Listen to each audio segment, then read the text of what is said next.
wabihishurira ubwo naba mubi imbere y'abantu.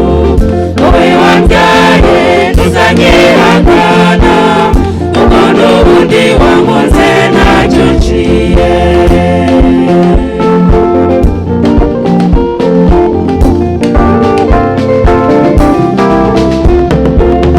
Warashenjaguwe ntibigeze wiburira, wemeye gutukwa no gucirwa amacandwe. Aho niho wameneye umutwe w'inzoka, kuko utahunze umurimo wo gucungura.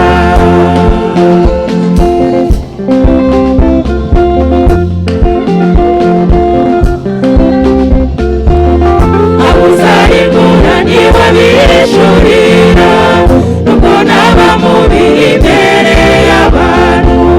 Wowe wambyaye ntuzanyihakana kuko n'ubundi wankunze ntacyo nciye.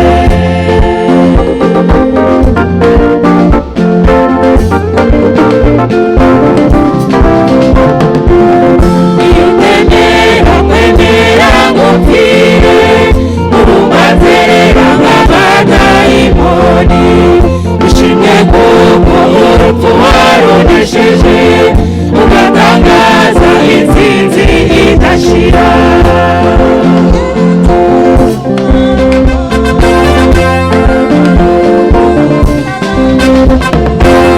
Abo uzarimbura ntiwabihishurira nubwo naba mubi imbere y'abantu.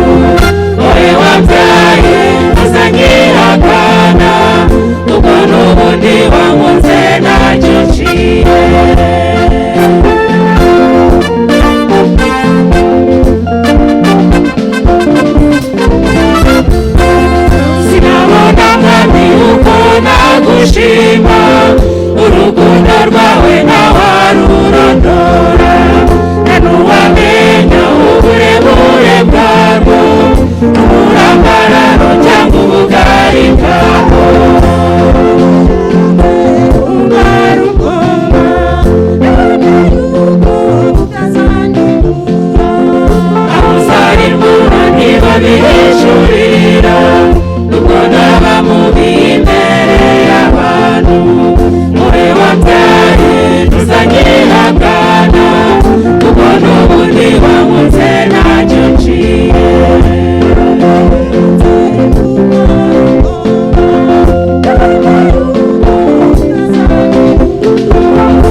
Mitume sura 16 aya 19 kuendelea mpaka 40 utakuta habari za Paulo na Sila.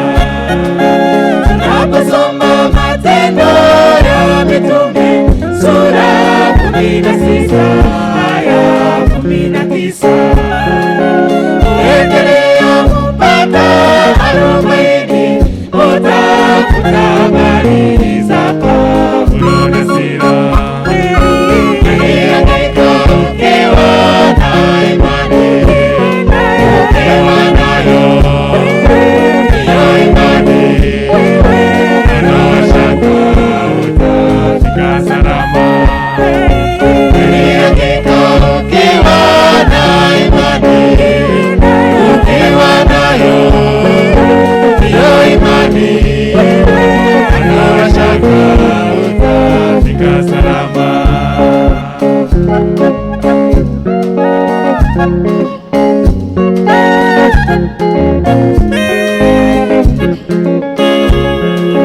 Hao ndugu walikuwa gerezani kwa usiku wa manane wakimuomba Mungu.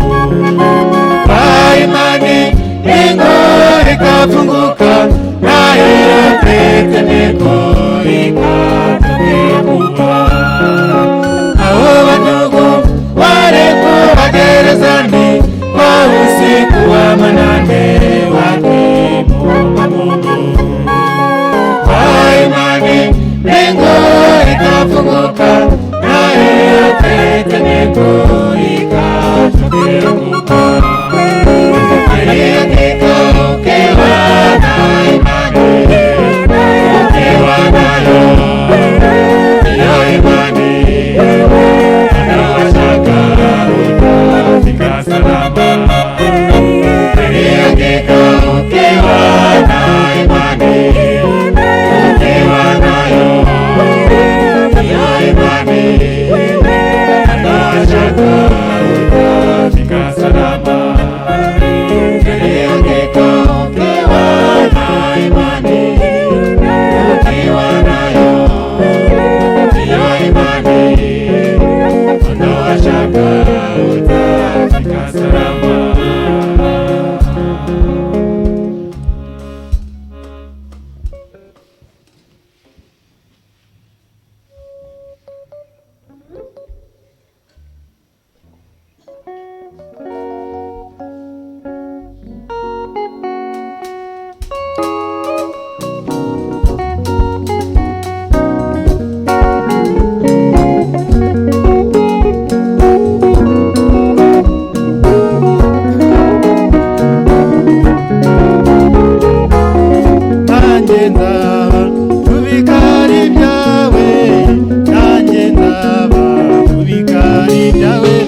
kandi umugisha buri wese witabiriye umutumiro wayo. Turabaramutsa mu izina ry'Umwami wacu Yesu Kristo. Imana ibaha umugisha kandi izaduhe kuguma mu bikari byayo, kandi izaduhe kurama mu murimo wayo, kubera yuko turiho none kandi tuzabaho. Imana ishimwe kandi himbazwe. Umugoroba mwiza wo kumva ijambo ry'Imana, umugoroba mwiza wo kongera kuturema no kuduha imbaraga zo gukomeza urugendo.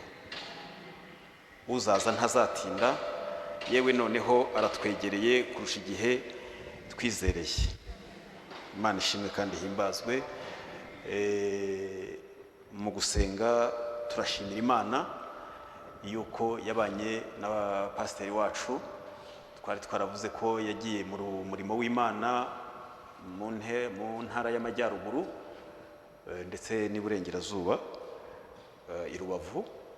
Yaraje yabanye nawe, buriya arabitwibwirira neza. Imana ibaha umugisha. Reka duhaguruke dusome Zaburi y'Ijana.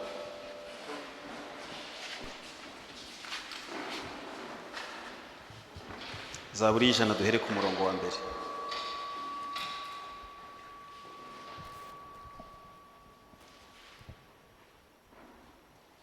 Mwabari mu isi yose mwe, muvugirize Uwiteka impundu, mukorere Uwiteka munezerewe, muze mu maso ye muririmba. Mumenye yuko Uwiteka ari we Mana, niwe waturemye, natwe turabe, turi ubwoko bwe, turi intama zo mu cyanya cye. Mwinjire mu marembo ye mushima, no mu bikari bye muhimbaza, mumushime, musingize izina rye, kuko Uwiteka ari mwiza, imbabazi ze zihoraho iteka ryose, umurava we uhoraho ibihe byose. Amen.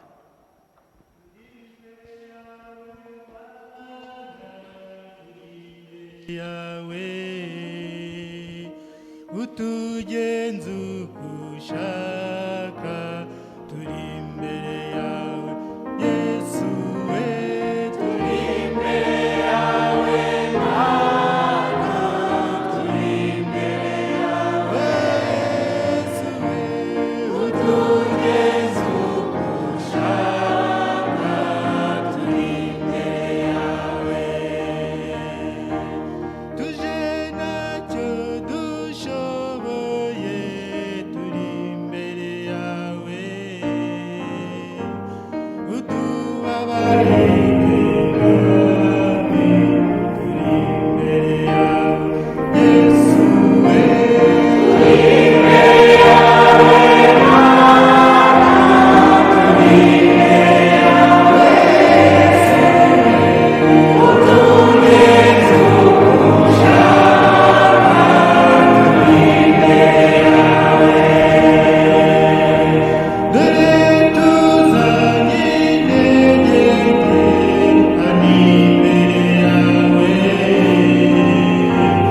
bamuduha imbaraga, turi imbere yawe Yesu we, turi imbere yawe Mana, turi imbere yawe Yesu we, utugenza uko ushaka, turi imbere yawe. Buri wese arasenga. Umwami wacu Yesu Kristo, Mana nzima, Mana isubiza, dushimiye umugoroba, dushimiye imbere yawe, dushimiye Imana idahinduka, watinze data, abakobwa bawe, namwe warinze ijambo ryawe, none dufite amashimwe Mwami, ubishimirwe, nuko databuje ibyo wadukoreye biratangaje.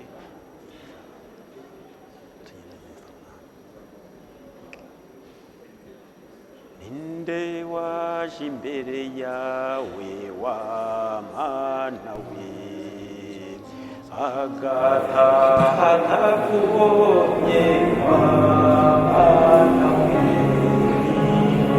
Ninde waje imbere yawe wa Mana we, agataha atakubonye wa Mana we.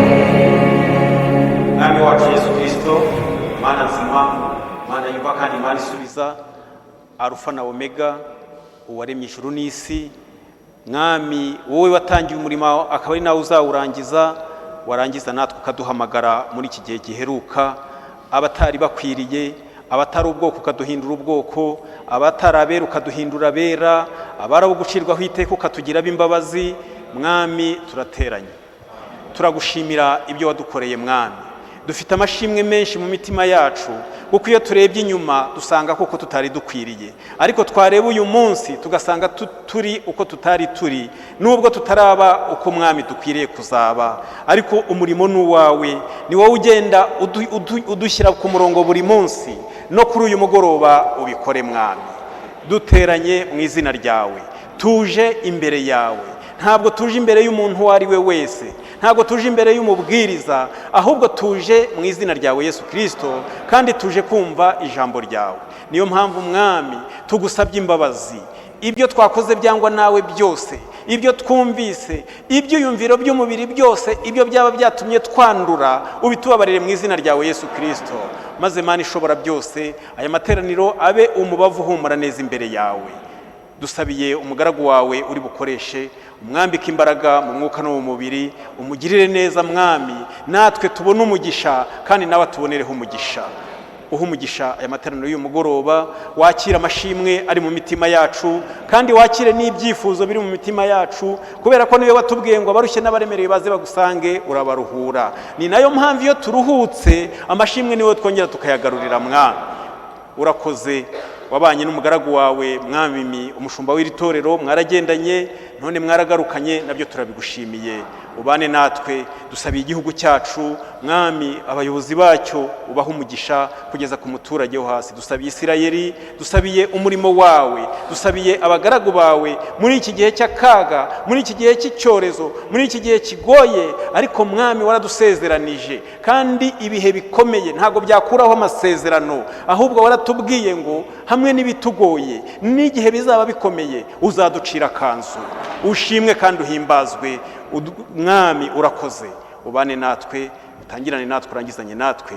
Dusabye dushima mu izina ry'Umwami wacu Yesu Kristo, amen.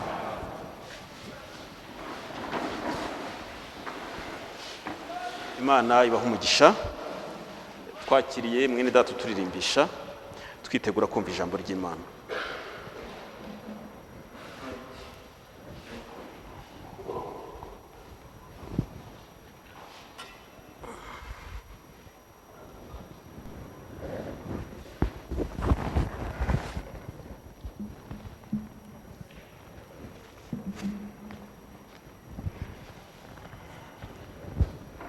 Siku yangu ya kuona Bwana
mbanje kubasuhuza mu izina Premièrement, ry'umwami je vous Yesu salue Kristo. au nom de notre Seigneur Jésus-Christ. Shimira Imana kubera ko Je suis reconnaissant à yaturinze Dieu parce qu'il nous ikaba a protégés yongeye kwemera ko tugeza et kuri il uyu a munsi, accepté que nous arrivons ce jour. kubera ko uyu munsi ubu hari Parce abatawugejejeho qu'il y a des gens qui n'ont pas pu arriver à ce barangije jour, urugendo rwabo hano qui kuri iyi ont si, terminé leur voyage ariko ici sur terre. twebwe Imana Mais Dieu yaturinze nous a préservés ndetse iranadushoboza et nous a ku fait bw'imbabazi zayo n'urukundo rwayo tubasha kugera hano et son amour que nous mu avons pu iteraniro arriver ryayo ici. aho twumvira ijambo ryayo. Son assemblée, là où Ibyo nous byose pouvons écouter ni sa ngombwa parole. ko tugarura ishimwe C'est important n'icyubahiro que nous imbere yayo. ramenons nos Imana yacu reconnaissances ishimwe devant lui. kandi himbazwe. Notre Dieu soit loué et glorifié. Reka tudatinze Sans murahaguruka tarder, kugira ngo alors, vous allez vous lever pour que dusomere ibyanditswe hano. on puisse lire les Écritures ici. Dusomere muri Matayo ni hahandi. C'est l'endroit là où nous avons lu la fois passée dans Matthieu. Matayo, dusomere muri Matayo Matthieu, ibice 27. Matthieu chapitre 27. Matayo ibice 27. Matthieu chapitre 27. Aturiki ku murongo wa 51. Qu'il commence au verset 51.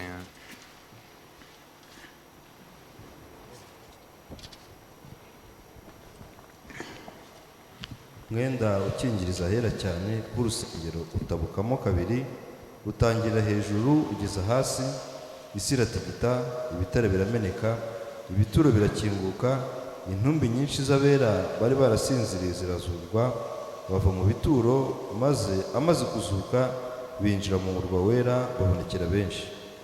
Umutware utwara umutwe w'abasirikare n'abari kumwe nawe barinda Yesu babonye igishyitsi n'ibibaye, baratinya cyane bati, ni ukuri uyu yari umwana w'Imana. Hariho n'abagore benshi bari bahagaze kure bareba, nibo bakurikiye Yesu ava i Galilaya baramukorera.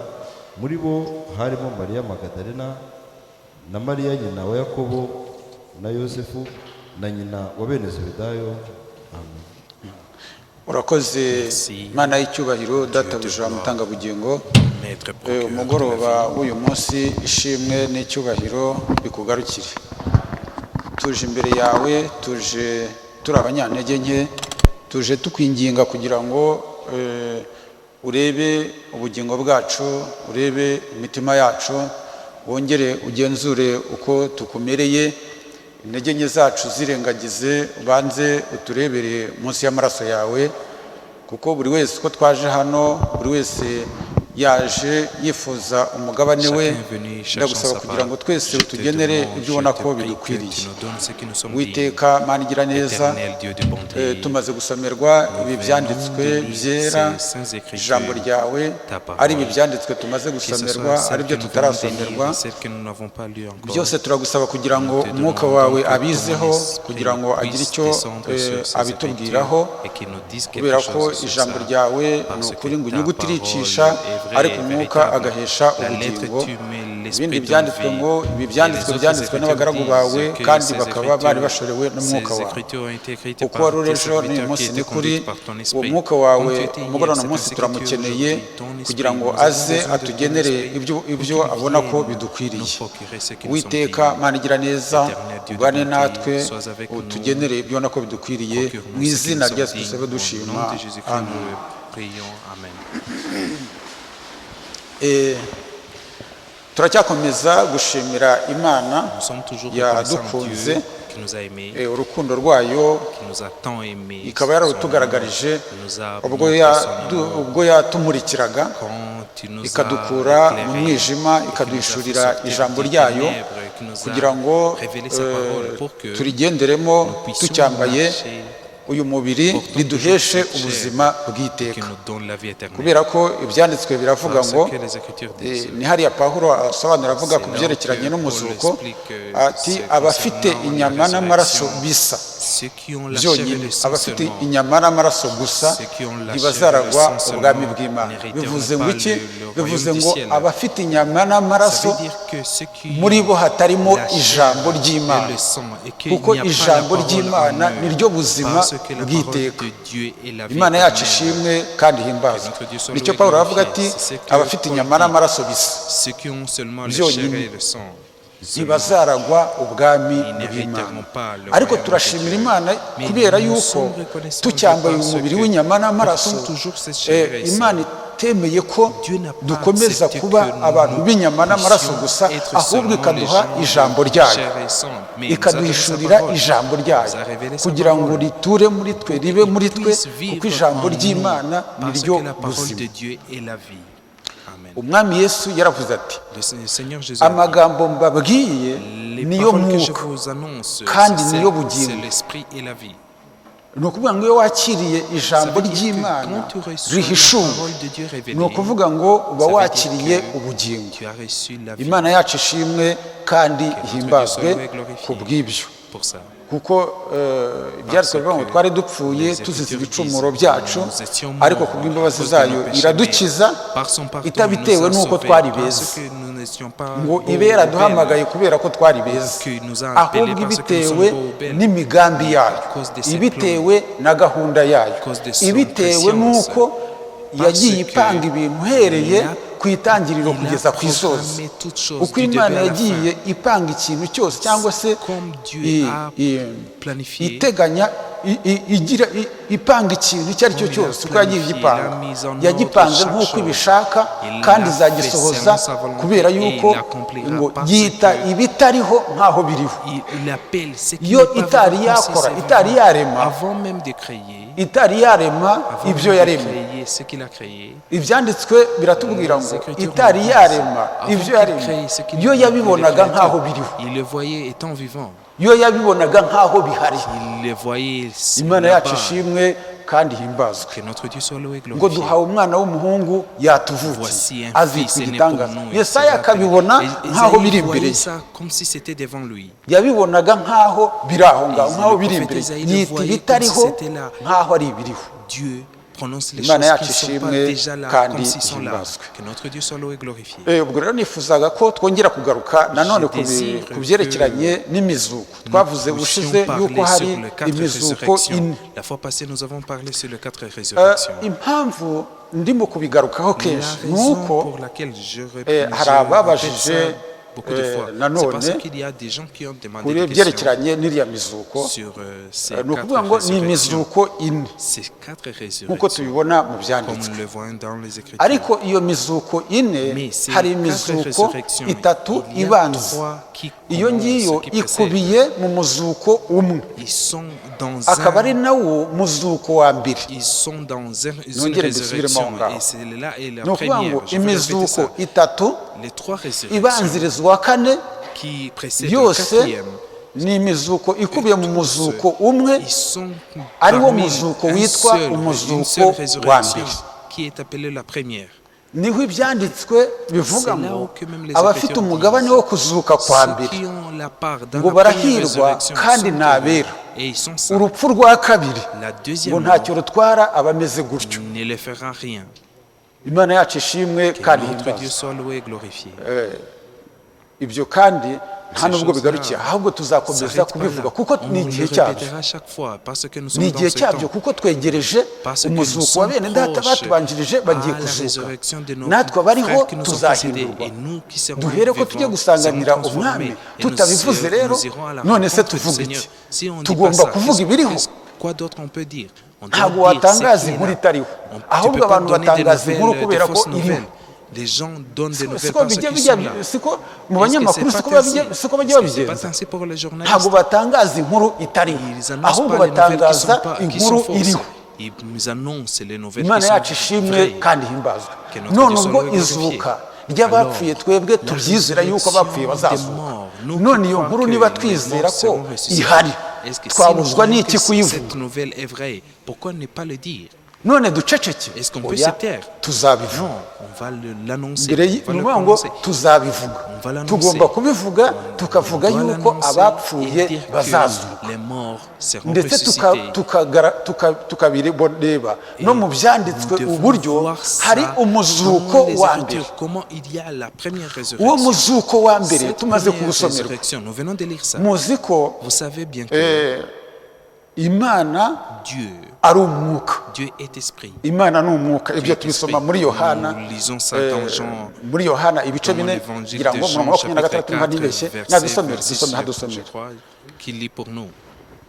Yohana ibice 4 Jean, umurongo wa 20 turuka ku murongo wa 24 l'évangile de Jean, chapitre Twumve 4, ko ari verset byo. 24, pour qu'on puisse voir si c'est là. ni igihe dusomere dore mwebweho musenga icyo mutazi ariko twebwe dusenga ibyo tuzi kuko agakiza kava mu bayuda ariko igihe kiraje ndetse kirasohoye ubwo abasenga by'ukuri basenga data mu mwuka no mu kuri kuko data ashaka ko bene abo ari bo bamusenga. Imana ni umwuka n'abayisenga bakwiriye kuyisenga mu mwuka no mu kuri. Amen. C'est l'évangile de ibyo ni Jean, ibyanditswe chapitre byera. 4, verset Imana ni 22. umwuka. Ce sont les saintes écritures, ça. akaba Dieu ari est nayo esprit. mpamvu ntaho C'est wayihisha. pourquoi même tu peux te cacher. none se nulle umwuka part wawe de lui. ureba gutyo Est-ce que ukawerekana. tu peux toucher Imana ni ou umwuka montrer l'esprit? n'abayisenga Dieu est bakwiriye esprit. kuyisengera Même mu ceux kuri qui no mu l'adorent mwuka. doivent l'adorer Ariko en Imana, esprit et en vérité. Mais kubw'urukundo Dieu, rwayo par n'imbabazi zayo son amour yishimiye infini, kwiremera umubiri izambara de créer pour lui-même un corps qu'il portait kugira ngo ize gutabara pour qu'il puisse ba bandi descendre, sauver batsinzwe ceux-là qui ont ba été bandi vaincus. batsinzwe mu busitani bwa edeni Ceux qui sont- umwanzi qui ont été vaincus akabagusha dans le jardin d'Éden, bakagwa mu rupfu qui ont jeté imbaraga à z'urupfu cause de l'ennemi du zikabafata diable, ariko que la amahirwe force akomeye de l'ennemi ni était uko sur eux. adamu na eva Une grande bamaze chance est que urupfu rumaze après que rwategetswe rumaze kugaragara yuko rugomba que kubasohoraho la mort qui a Imana été prédestinée devait yabateguriye s'accomplir sur eux. yabatabaye bacyambaye umubiri est ntabwo venu yabatabaye les bamaze sauver gupfa et portant cher. Il ne Tugendane neza. les a pas sauvés. ntabwo étant imana morts. yabatabaye Nous barangije devons gupfa ensemble. rya Dieu jambo n'est ry'urupfu pas venu les ryabasohoye sauver ahubwo après leur yabatabaye mort. rwa rupfu rutarabasohoraho Il est venu les sauver avant noneho que cette mort vienne.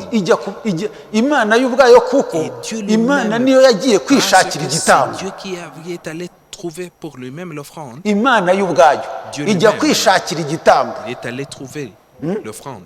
ijya kuzana ijya mu matungo Il yayo est allé dans son troupeau. ijya mu matungo yayo Il est allé dans son troupeau.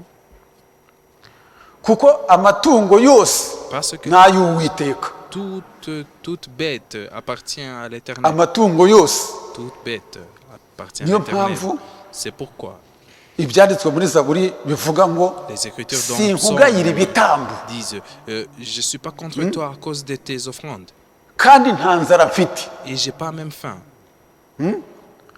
kuko imana ikavuga ngo ngize Dieu inzara dit, sinakwirwa si nkubwira j'ai faim, je sinkeneye kumbagira sinzi j'ai pas besoin que tu ngo ngire viennes inzara en aide pour sinakubwira moi. ngo kuko Si j'avais inyamaswa faim, zose je zo mu pouvais ishyamba pas ari venir izanjye à toi parce que tout N'imbogo. animal, toute bête m'appartient.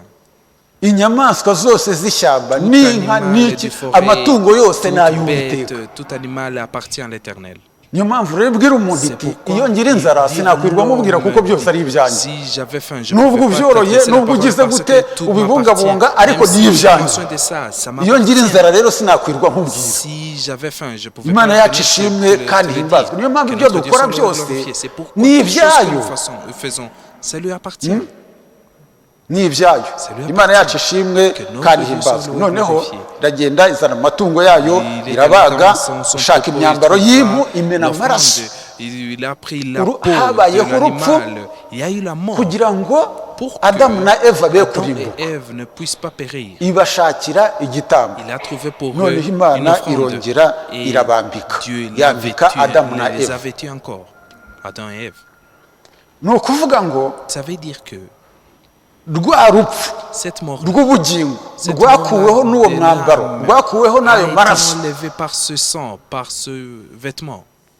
noneho hajyaho Et ni ukuvuga ngo Dieu habaho itegeko ryo kuzuka il y a eu ry'umuzuko un w'abapfuye ordre de la résurrection des morts. kuko ni ukuvuga ngo Parce que ça niba veut dire hariho kuvuka S'il y a hariho no la gupfa naissance, il y a même la kandi mort. niba hariho gupfa S'il y a hariho la no mort, kuzuka il y a même la ressuscitation. imana yacu ishimwe kandi Que himbazwe notre Dieu soit loué et glorifié. ibyo byose turabishimira Nous imana sommes reconnaissants à Dieu pour tout ça. adamu na eva Adam et Ève, imana Dieu irabambika les a vêtis. niyo mpamvu C'est pourquoi, kuri kino gisekuruza cya nyuma dans cya ce karindwi dernier âge, le septième âge, umwami atanga inama avuga ati le Seigneur nous ndimo ndakugira inama ngo je te ungureho umwambaro conseille de trouver, kugira ngo d'acheter ugende de wambaye moi utagaragaza des isoni vêtements z'ubwambure pour que tu bwawe puisses pas uwo montrer mwambaro l'humilité de ta ni vanité. ijambo ry'igihe ni Cet ubutumwa vêtement, bw'igihe c'est la twambaye parole, c'est ijambo le message de twambaye l'heure. kristo Nous portons Christ, nous portons la parole. twambaye niko pawulo Nous avuga sommes vêtus ngo de Christ, mwambare de la umwami parole. yesu C'est ainsi que Paul mwambare dit, kristo vêtissez-vous de Christ. imana yacu ishimwe kandi Notre himbazwe Dieu soit loué et glorifié. niwe mwana w'intama C'est wabazwe lui, watabwe l'agneau immolé. imana yishakiye igitambo Dieu a trouvé pour imana lui-même yacu ishimwe kandi l'offrande. himbazwe Que notre Dieu soit loué et glorifié. ivyo turabishimira imana Nous rero sommes kuko reconnaissants ibyo mu Dieu busitani pour bwa ça, edeni parce que ivyo les nabyo choses byavugaga du kuri jardin yesu d'Éden, kristo yuko azamena était amaraso l'image noneho de hakabona Christ qu'il allait verser le sang hakaba habonetse pour gucungurwa qu'il kw'abana y ait b'imana le rachat imana des yacu enfants de ishimwe Dieu. kandi Que himbazwe notre Dieu soit loué et glorifié. noneho rero Alors, imana yambaye umubiri Dieu porte iza chair kuducungura et il est venu pour kandi uko nous yabikoze racheter. ni nako Comme il yabikoreye l'a abana fait, be uzasome ainsi, neza c'est ainsi même qu'il uzasanga a fait ngo pour les enfants de Dieu. imana Pour ses enfants. imaze Lis bien, kurema tu umuntu verras mu que butaka après que Dieu iramubumbabumba. créa l'homme par iyi la mubumbabumba terre, gutyo et la gusa terre, ikarekeraho s'il avait créé seulement par la terre, urumva ko ntabwo yari kunyeganyega ariko ngo imuhumekera umwuka mu il a mazuru soufflé son, uwo muntu son ahinduka esprit dans, ubugingo buzima dans ses nerfs. Imana yacu ishimwe kandi himbazwe. Ses narines, et urumva il a ko umwuka reçu la vie. w'imana wari ukenewe mu Tu biremwa comprends que byayo l'esprit de Dieu, Imana le yacu souffle ishimwe de Dieu kandi était himbazwe. nécessaire dans les créatures de ngo Dieu. Que imuhumekera notre Dieu soit umwuka loué et glorifié. mu mazuru Il uwo muntu souffla ahinduka dans ses ubugingo narines buzima et il fut Noneho, une vie, un homme natwe, vivant. Nous aussi, twambaye uwo mubiri nous avons ariko ngo porté imana cette chair. yari yaragambiriye Mais Dieu avait nayo prédestiné, il kuziremera avait planifié umubiri qu'il allait créer izambara pour kugira ngo lui-même ibashe guhura un natwe corps qu'il portera pour nous rencontrer, ibashe pour kuganira qu'il natwe puisse nous parler. ari we Emmanuel C'est lui, uwo yesu Emmanuel, witwa ce Emmanuel Jésus-là qui est appelé bisobanura ngo Emmanuel, imana qui veut iri dire kumwe n'abantu Dieu avec les irimo hommes. gusangira n'abantu Il partage irimo avec les kugendana hommes, il n'abantu marche avec les hommes.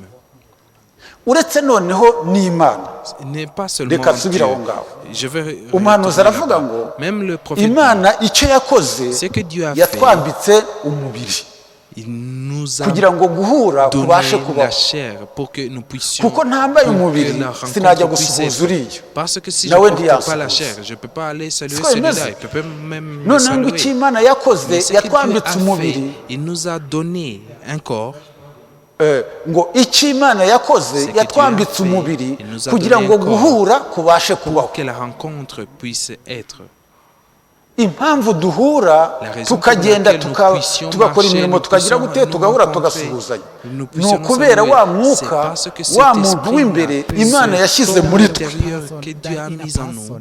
God put in us. yatwambitse umubiri rero kugira ngo guhura kubashe kubaho Que nous noneho nayo yambaye umubiri kugira ngo ibashe gushyikirana natwe ibashe kuganira natwe yicisha bugufiya That he may manage to meet with us. He humbled himself. nayo iba nk'abana bayo nayo yigira He takes nk'umwana a nature of his children. He become like a son. nayo imera nk'umwana He become a nature of a yigira son. nk'abahanuzi bayo Il s'est fait He comme ses made himself prophètes. like imana yacu their ishimwe kandi their himbazwe prophets. niyo So God mpamvu be glorified and batayimenye be praised. That's pourquoi why ils n'ont they pas su. didn't niyo know mpamvu him. batamumenye That's why they bakamubaza didn't know him and Ils they l'ont sacrificed imana him. yacu ishimwe kandi Notre Dieu himbazwe soit loué et uwo glorifié. rero Our God be Celui-là. glorified and be niwe praised. C'est lui, niwe That he- tangiriro ryo kuzuka The one who is the big niwe of washyizeho resurrection. umuzuko And he is wa the mbere one who put in the abafite fire. umugabane wo kuzuka abari muri uwo mugabane wo kuzuka kwa mbere barahirwa kandi nabera urupfu rwa kabiri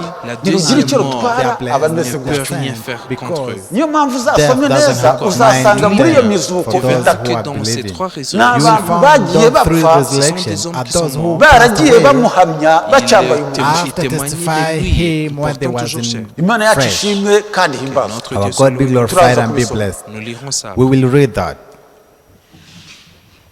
nibyo C'est vrai. Yes, that's true. noneho rero Alors, Then, mwene data dutangira yadusomeye Quand nous avons uwo commencé, muzuko wa le mbere frère In a the lu pour beginning, nous cette wabaye première mu résurrection. gihe Brother cy'urupfu Reeds rwa yesu have kirisito read for mu us kuzuka Dans le temps de la mort ngo de intumbi Christ. nyinshi z'abera zirazuka Quand bari il barasinziriye happened Il y avait for those beaucoup de morts qui sont ressuscités dead avec body lui. have bo mu rise- isezerano rise rya kera endormis. for the bari Old barasinziriye Testament, they izi had ntumbi passed away. nyinshi z'abera bari barasinziriye zirazuka Many de dead morts, body de- had donc, rised. des morts, ngo des bakomeza temps passés, kubonekera ils sont benshi ressuscités. Ils ont niko apparu à byongera beaucoup. guhamywa mu byakozwe n'intumwa igice cya mbere Ainsi que c'est hadusomere témoigné dans Actes des Apôtres, chapitre 1er. bakomeza kubabonekera Continua à mu minsi les ingahe apparaître mu minsi 40 pendant 40 jours. dusomera ibyakozwe n'intumwa Lis pour nous Actes des ka Apôtres. turebe kandi wenda kugira Attends ngo que j'y arrive pour que duhite tugera ku ntego nous puissions aboutir à notre but. ibyakozwe n'intumwa igice cya mbere Actes des Apôtres, premier chapitre.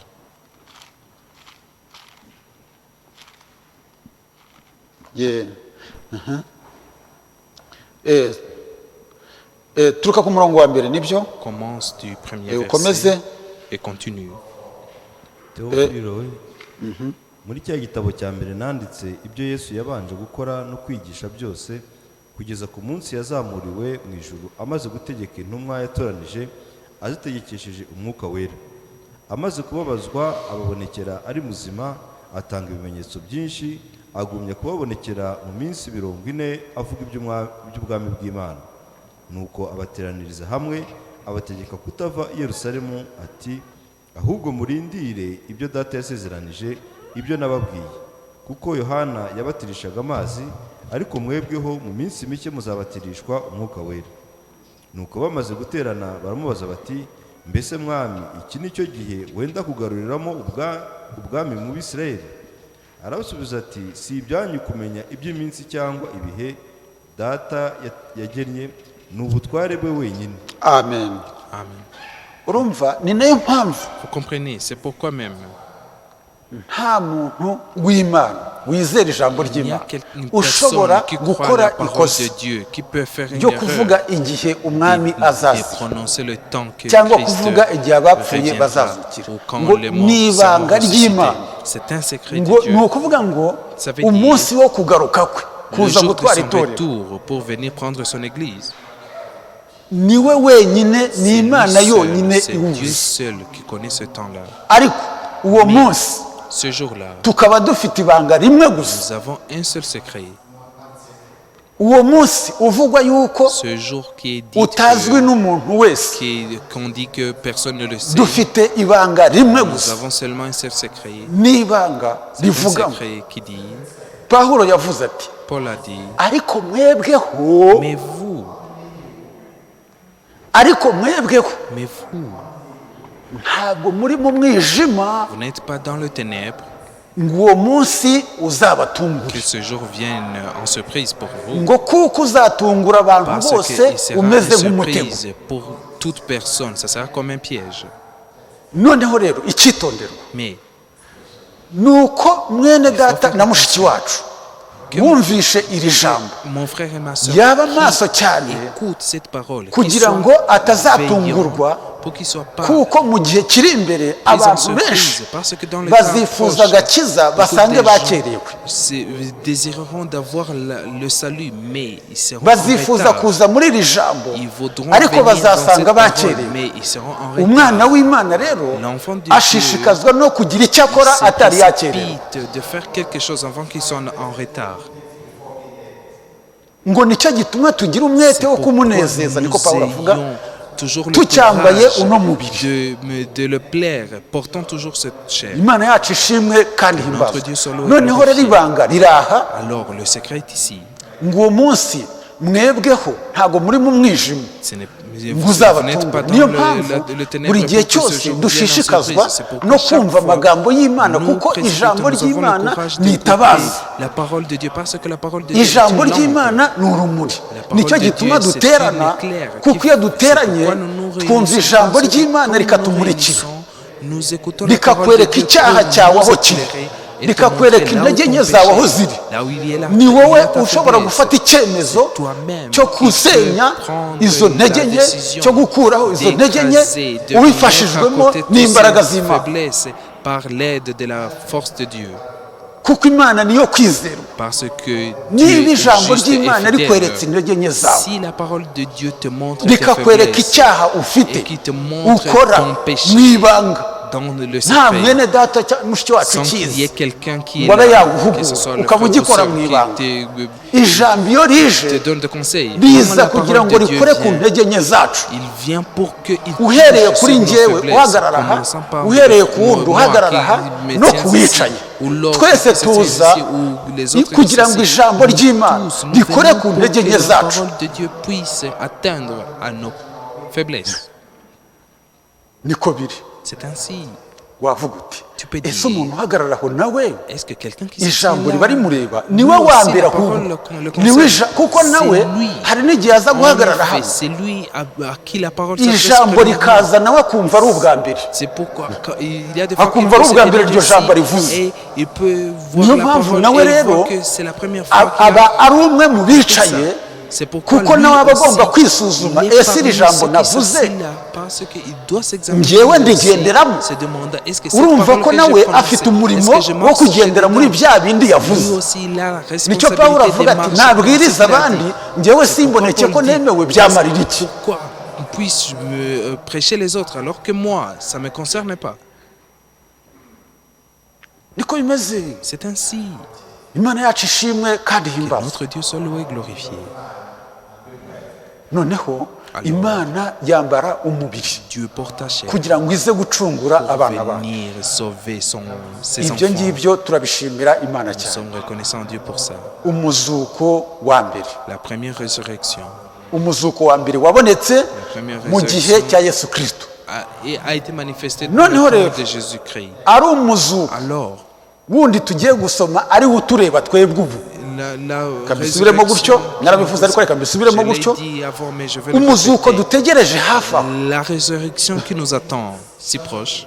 Maze iminsi ngira gutya nkaganira n'abantu bo hanze mu madini, Je cause avec des gens de nkaganira n'abantu kandi dénomination. ubona ari umuntu w'umunyamwuka rwose. Je le parle, None tu vois que twe c'est un itorero homme rigiye kuzamurwa, spirituel. Et ukabona ibyo il kuzamurwa dit ntazi ntabwo yumva ibyo comme ari tu byo. le dis que l'église sera enlevée, tu vois que Ukabona lui, ntabyumva byo ne kuzamurwa, comprend pas byo ça, kuzuka ko il ne bapfuye, sait rien de ukabona ça. nta Il ne sait mbega rien de la résurrection des ukabona morts. ntazi Pour ntazi lui, ko byegereje. il ne sait pas que c'est proche. Ni kubera iki barabishyira kure Quoi? kandi biri Il met hafi. ça dans le futur alors que c'est Ntabwo proche. twavuga umunsi ariko On icyo peut pas tuzi annoncer ni le uko jour, iyo mais ce que nous turebye savons, c'est que quand nous observons, iyo turebye imibare yose quand nous observons Yanditswe. tous les calculs écrits, nzanira agatabo kari ku meza apporte-moi, ka Edeni ya Satani. apporte-moi Ni ukuvuga ngo les dents de Satan. iyo Ça turebye veut tukabara dire, quand nous twe comptons, tumenya ko igihe kitwegereye nous savons que le temps est si proche. bitewe n'imibare Imana yagiye iduha, Par rapport au calcul de Dieu. kuko twebwe ibihe tubimenyeshwa n'iki?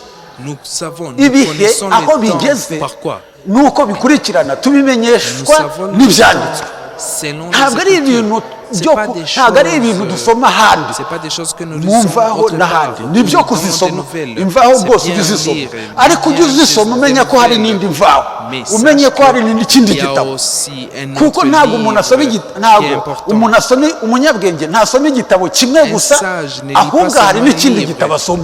mais il y a un autre livre qu'il lit encore. Icyo gitabo kirimo C'est amagambo un y'ubugingo. livre là où il y a la vie, les paroles de vie. N'umuhanuzi yajyaga Même le yajyaga prophète asoma ibinyamakuru kagira gute, lisait de journal. yarangiza ibyo yasomye mu binyamakuru bagiye bandika Après avoir akaba ari lu byo ça, abatsindisha, il est vain. ibyo Utiliser ce yasomye qu'ils mu avaient écrit dans le binyamakuru journal. ashingiye ku byanditswe Selon les akabatsindisha Écritures, bya bindi bagiye bandika. il est vaincu, il triomphait sur eux. Imana yacu utilisant ces ishimwe kandi écritures-là, himbazwe, leurs kuko écritures. ijambo Que ry'Imana notre Dieu soit loué et rigenda glorifié. ritsinda mu bintu byose. Parce que la parole de Dieu triomphe toujours. Imana yacu ishimwe kandi Notre himbazwe. Dieu soit loué et glorifié. Igihe rero Alors le temps kiratwegereye, est si proche. kiratwegereye. Le temps est si proche. Imana iguhe umugisha. Que Dieu te bénisse. Imana Petero yaravuze Pierre a dit, mbere hari igihe nigeze kuhasoma, il y a un temps que ariko j'ai se lu là. kuki avuze ngo iri jambo Et rimwe je me suis demandé ntirikabasobe. pourquoi il a dit que Mbega cette parole ne ntirikabasobe, vous confie pas. ntirikabasobe bivuze ngo Ça veut iri dire jambo que cette ntirikabasobe, parole ne puisse pas vous ngo mumenye passer yuko sans que umunsi vous umwe ku Mana l'observez et sachez ari nk'imyaka qu'un igihumbi. jour pour Imyaka Dieu igihumbi c'est comme 1000 ans ari nk'umunsi umwe ku et que Mana. 1000 ans est comme un jour pour Urimo Dieu. urumva aho ngaho? Est-ce que tu Ni comprends ukugira ngo là? tuzabare C'est nka data, pour que nous puissions compter comme notre Père. kuko tubara nka data. Parce que nous comptons, nous calculons comme notre Imana Père. yacu ishimwe kandi himbazwe. Notre Dieu soit loué. Abandi Les barabara autres, ils lisent barabara iby'abantu, ibyo twebwe abantu, iminsi twahawe y'abantu. comme les jours que Ariko nous sommes twebwe comptés Imana comme les yatugiriye hommes, ubuntu nous les tubara hommes. nka data, Mais nous avons eu grâce de Dieu. dushingiye Et nous ku comptons ijambo comme lui, rihishuwe. selon la parole révélée. Ngo muzajye mukora mu minsi itandatu, ku munsi wa karindwi Nous a dit, muruhuke. travaillez dans 6 jours. Imana Pendant yakoze 6 mu minsi jours, itandatu, le ku septième, munsi wa vous allez vous karindwi reposer. iraruhuka. Dieu a travaillé Mu dans munsi 6 jours. w'isabato Et iraweza. vous posez au septième twebwe, et il a sanctifié le Imana 7e yatugiriye jour. ubuntu kugira ngo Mais duhishurirwe nous, ibyo. Dieu nous a fait Uwo grâce et munsi nous avons tugiye eu cette kwinjiramo révélation. Ce ni jour umunsi où nous w'imyaka sommes prêts igihumbi. d'entrer, c'est un jour de 1000 ans. Kristo n'umugeni we. Christ est son Umuhanuzi épouse. aravuga ngo, Le prophète dit, ariko ntabwo tuhasomaho, ntabwo nous nahita allons mpabona. pas lire là, je peux Umuhanuzi pas aravuga trouver ngo l'endroit aussi vite. ibyo Le Adamu na prophète Eva dit, batashohoje muri Edeni, Adam et Ève n'ont pas pu accomplir kuko ntabwo byagiye dans le nta jardin wujuje d'Éden, umunsi parce que umwe. personne d'eux Adamu na Eva ntabwo d'entre eux bigeze buzuza a umunsi pu umwe ku Mana, accomplir un jour devant Dieu. kuko nta wujuje imyaka Parce igihumbi. que personne Noneho d'entre umuhanuzi eux akavuga a ati pu vivre ibyo 1000 ans. Adamu na Eva batashohoje, Ce qui Kristo n'itorero était bazabisohoza. impossible pour Adam et Kuko Ève, umugeni wa Kristo na Christ Kristo et son bazimana Église imyaka igihumbi pourront faire ça parce que bigereranywa nous n'umunsi umwe. ans qui est Imana yacu comparé ishimwe à un kandi jour. himbazwe. Que notre Dieu soit loué et glorifié. Niyo mpamvu C'est pourquoi umwuzure quand le déluge, ntabwo wabaye c'est pourquoi le déluge, ishyano ryaguye ryarimbuye ryejeje isi ce bwa mbere, déluge-là qui est venu à ishyano sanctifier ngo injira mu nkuge, kuko iminsi 40 nishira nzashya nishisha ishyano, entre dans l'arche nzagusha et ishyano après ry'imvura, 40 jours, je nzagusha ferai imvura. tomber la pluie. C'est que Dieu a Iminsi 7 nishira.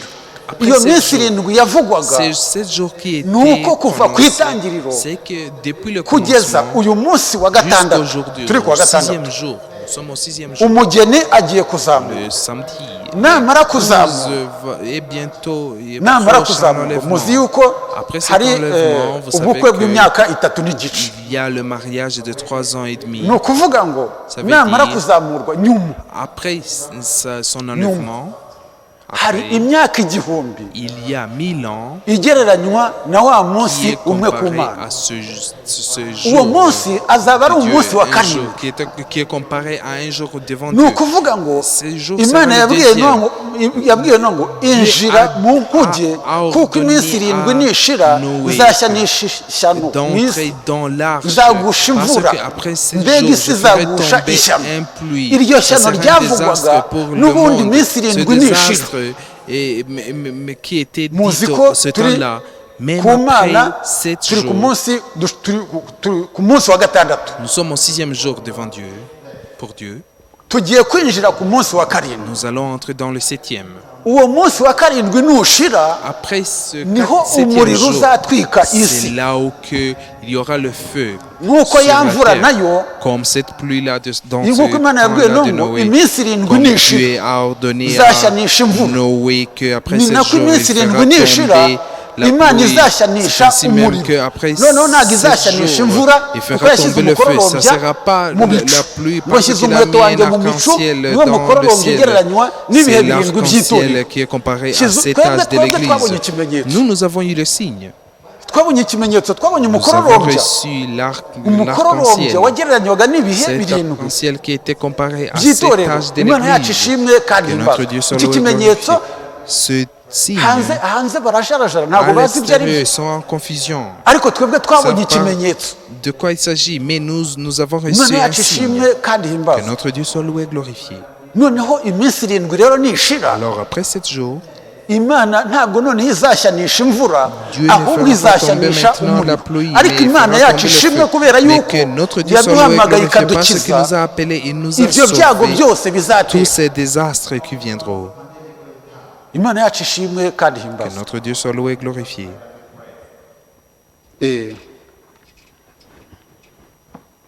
reka ndebe Laisse-moi voir.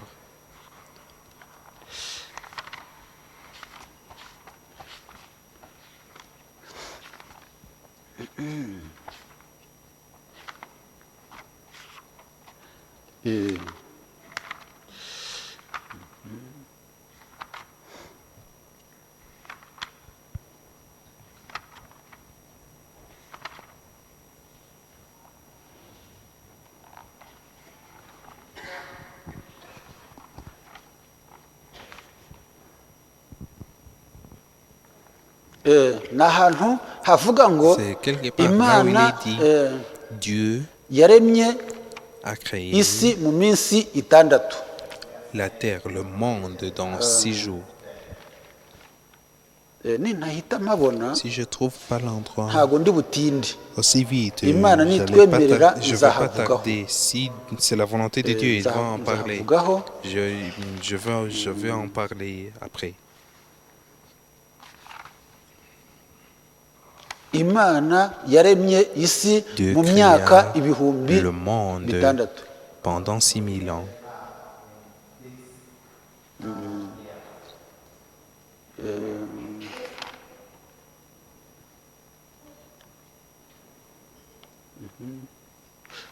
dusomere Lis pour nous, dusomere twumve hano lis pour nous, pour que nous puissions Eh, voir l'endroit. um,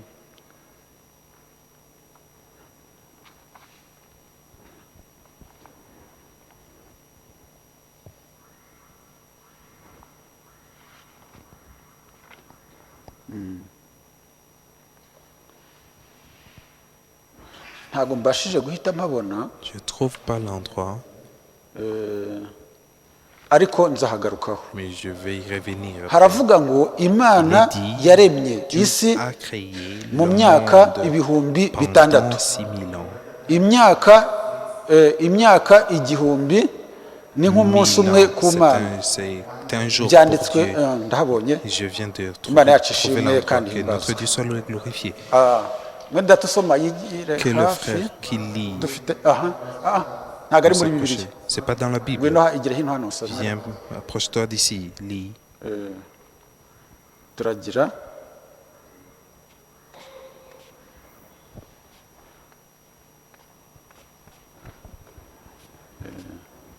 somera hano turuka hano kuri 40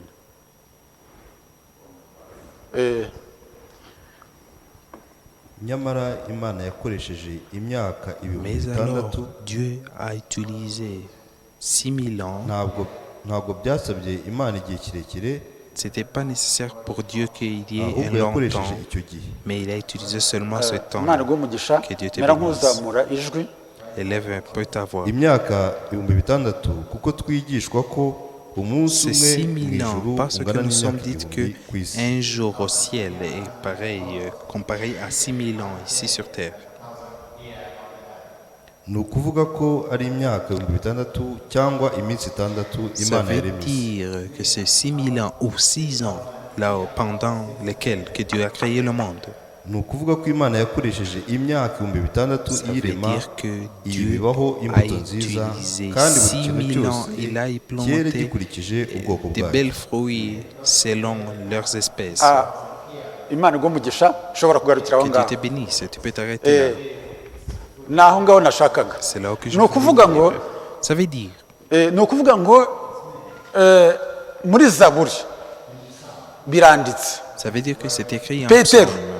Pierre yarabyanditse ngo iri a jambo écrit ntirikabasobe aussi ça, que cette parole ne vous noneho confie ibi pas. byanditswe rero Et ces nibyo écritures bidufasha aussi kumenya yuko nous aide à savoir que iby'imana yavuze bigiye ce gusohora que ubu Dieu ngubu a prononcé va s'accomplir kuva maintenant. kuri adamu kugeza kuri Du Nowa. temps d'Adam jusqu'au temps hashize de Noé, imyaka il y nk'ibihumbi a bibiri eu presque 2000 ans. petero Pierre yakoresheje nka iyo nyuguti mumenye yuko imyaka a igihumbi utilisé ari nka presque. iyo nka Sachez que ivuze iki 1000 ans ivuze ngo ni et hafi aho comme, ça veut dire c'est près de ni hafi aho ni hafi aho c'est environ. urumva ari ahantu h'ibyatsi Si c'est un endroit ukagira gutya ukaba wari uzi ko ufite amafaranga wenda y'ibiceri ukayata hano gutya wakora mu mufuka ukayabura kandi wagurutse hano wari uzi ko uyafite wari ukoze mu mufuka wumva uyafite ukagira gutya ntabwo washakira iriya ahubwo ushakira hafi aho ushakira hafi aho wakwemera n'ibyatsi byose ukabiharura kubera ko wizeye yuko ahari parce que tu sais bien que cet argent est là.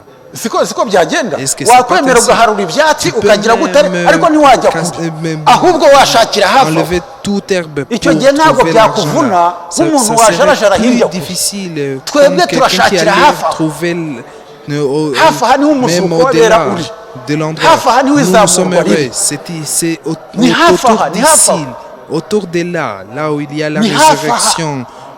imana yacu ishimwe kandi himbazwe Notre ntabwo ari Dieu kure soit glorifié. C'est pas loin. ni hafi aha C'est niho izamurwa riri c'est au noneho alentour kuva kuri d'ici. adamu C'est là kugeza qu'il y a kuri nowa l'enlèvement. hashize Depuis le imyaka temps n'ibihumbi bibiri d'Adam jusqu'au temps de kuva Noé, kuri il y a eu kuva kuri 2000 ans. nowa kugeza Du kuri temps kristo de Noé hashize jusqu'au imyaka temps de n'ibihumbi Christ. bibiri Il y a ubwo si eu iminsi aussi ine 2000 ans. ni C'est ukuvuga 4 ngo jours. hari ku munsi wa kane C'était au 4e niyo jour. mpamvu ku munsi wa kane C'est ariho pourquoi imana au yaremye 4e izuba jour, c'est là où ukwezi que Dieu n'inyenyeri créa bisobanura kristo le soleil, kristo la lune itorero et n'abakristo les étoiles, qui bizera signifie Christ, Kuko tumeze Église et nk'inyenyeri des zimurika. croyants. Parce que nous sommes comme des étoiles kandi brillantes. uzitonde witegereze Et fais neza attention et observe bien.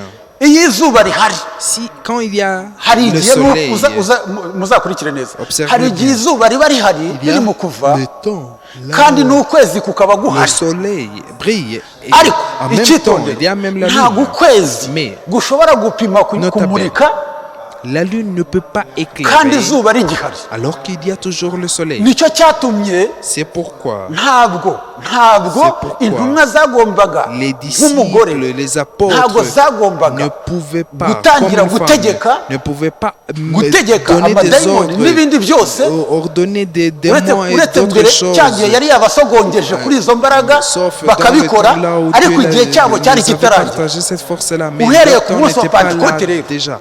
Mais kubera du ko temps izuba du kristo jour yari de amaze Pentecôte, kurenga parce que le soleil venait izuba de iyo se rimaze coucher. kurenga Quand le soleil niho vient de ukwezi se coucher, gutangira c'est kumurika ainsi que n'inyenyeri la siko lune et bigenda les étoiles commencent à briller. siko bibaho Est-ce que c'est pas iby'imana ainsi? yaremye ni ibyo Les kutwigisha créations de Dieu sont nta na pour kimwe nous nta un na kimwe enseignement. kitagomba kwigisha Rien abana bayo ne doit enseigner. Imana yacu Rien ishimwe kandi ne doit himbazwe. rester sans enseigner noneho ses rero enfants.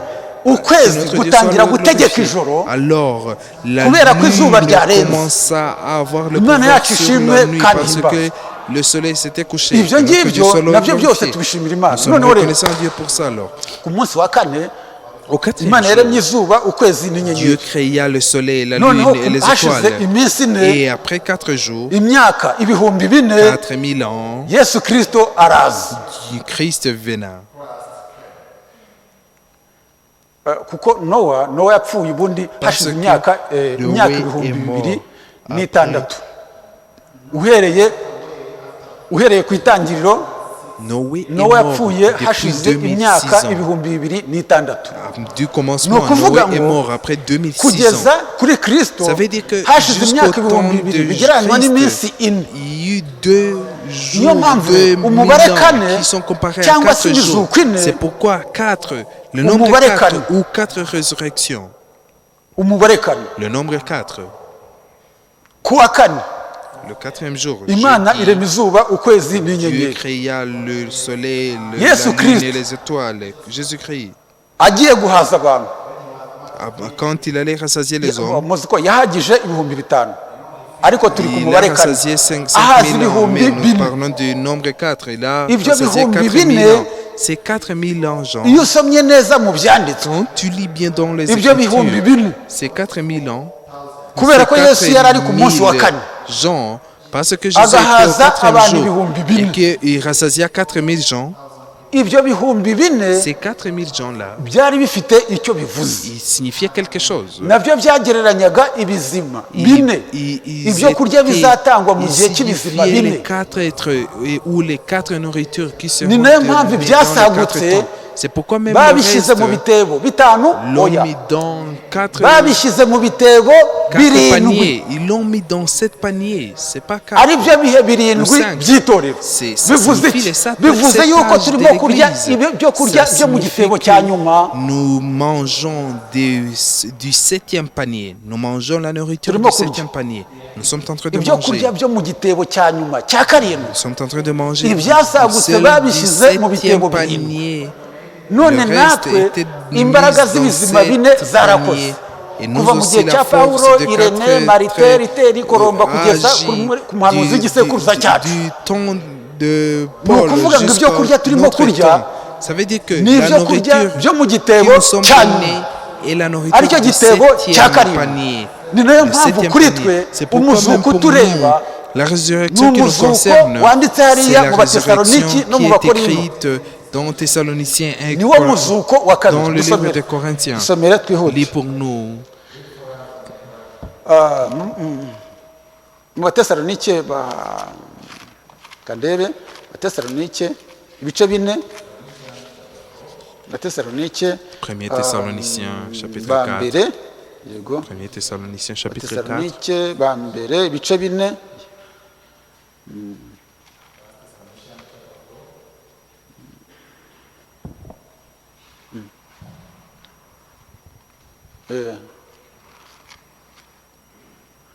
Ibice bine, dusomere ku murongo wa 13, uhera ku murongo wa 13.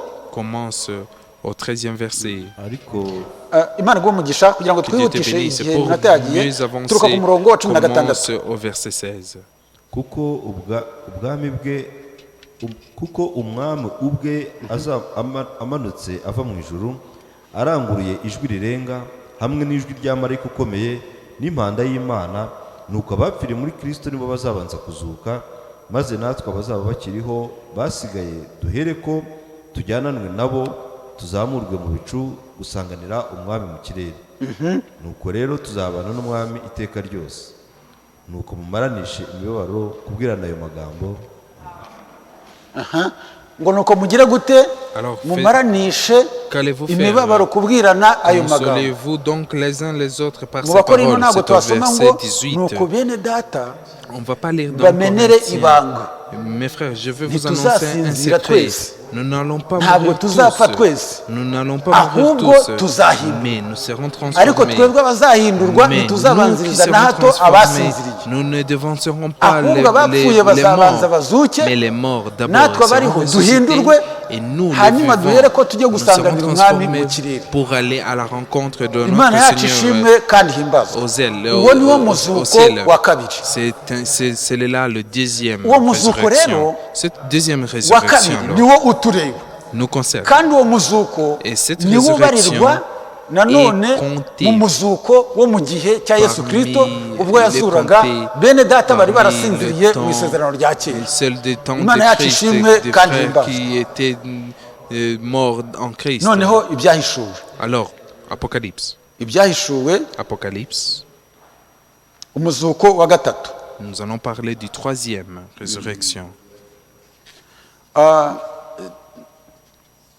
Turuka ku bice birindwi umurongo w'icyenda twumve. Chapitre 7, le verset 9.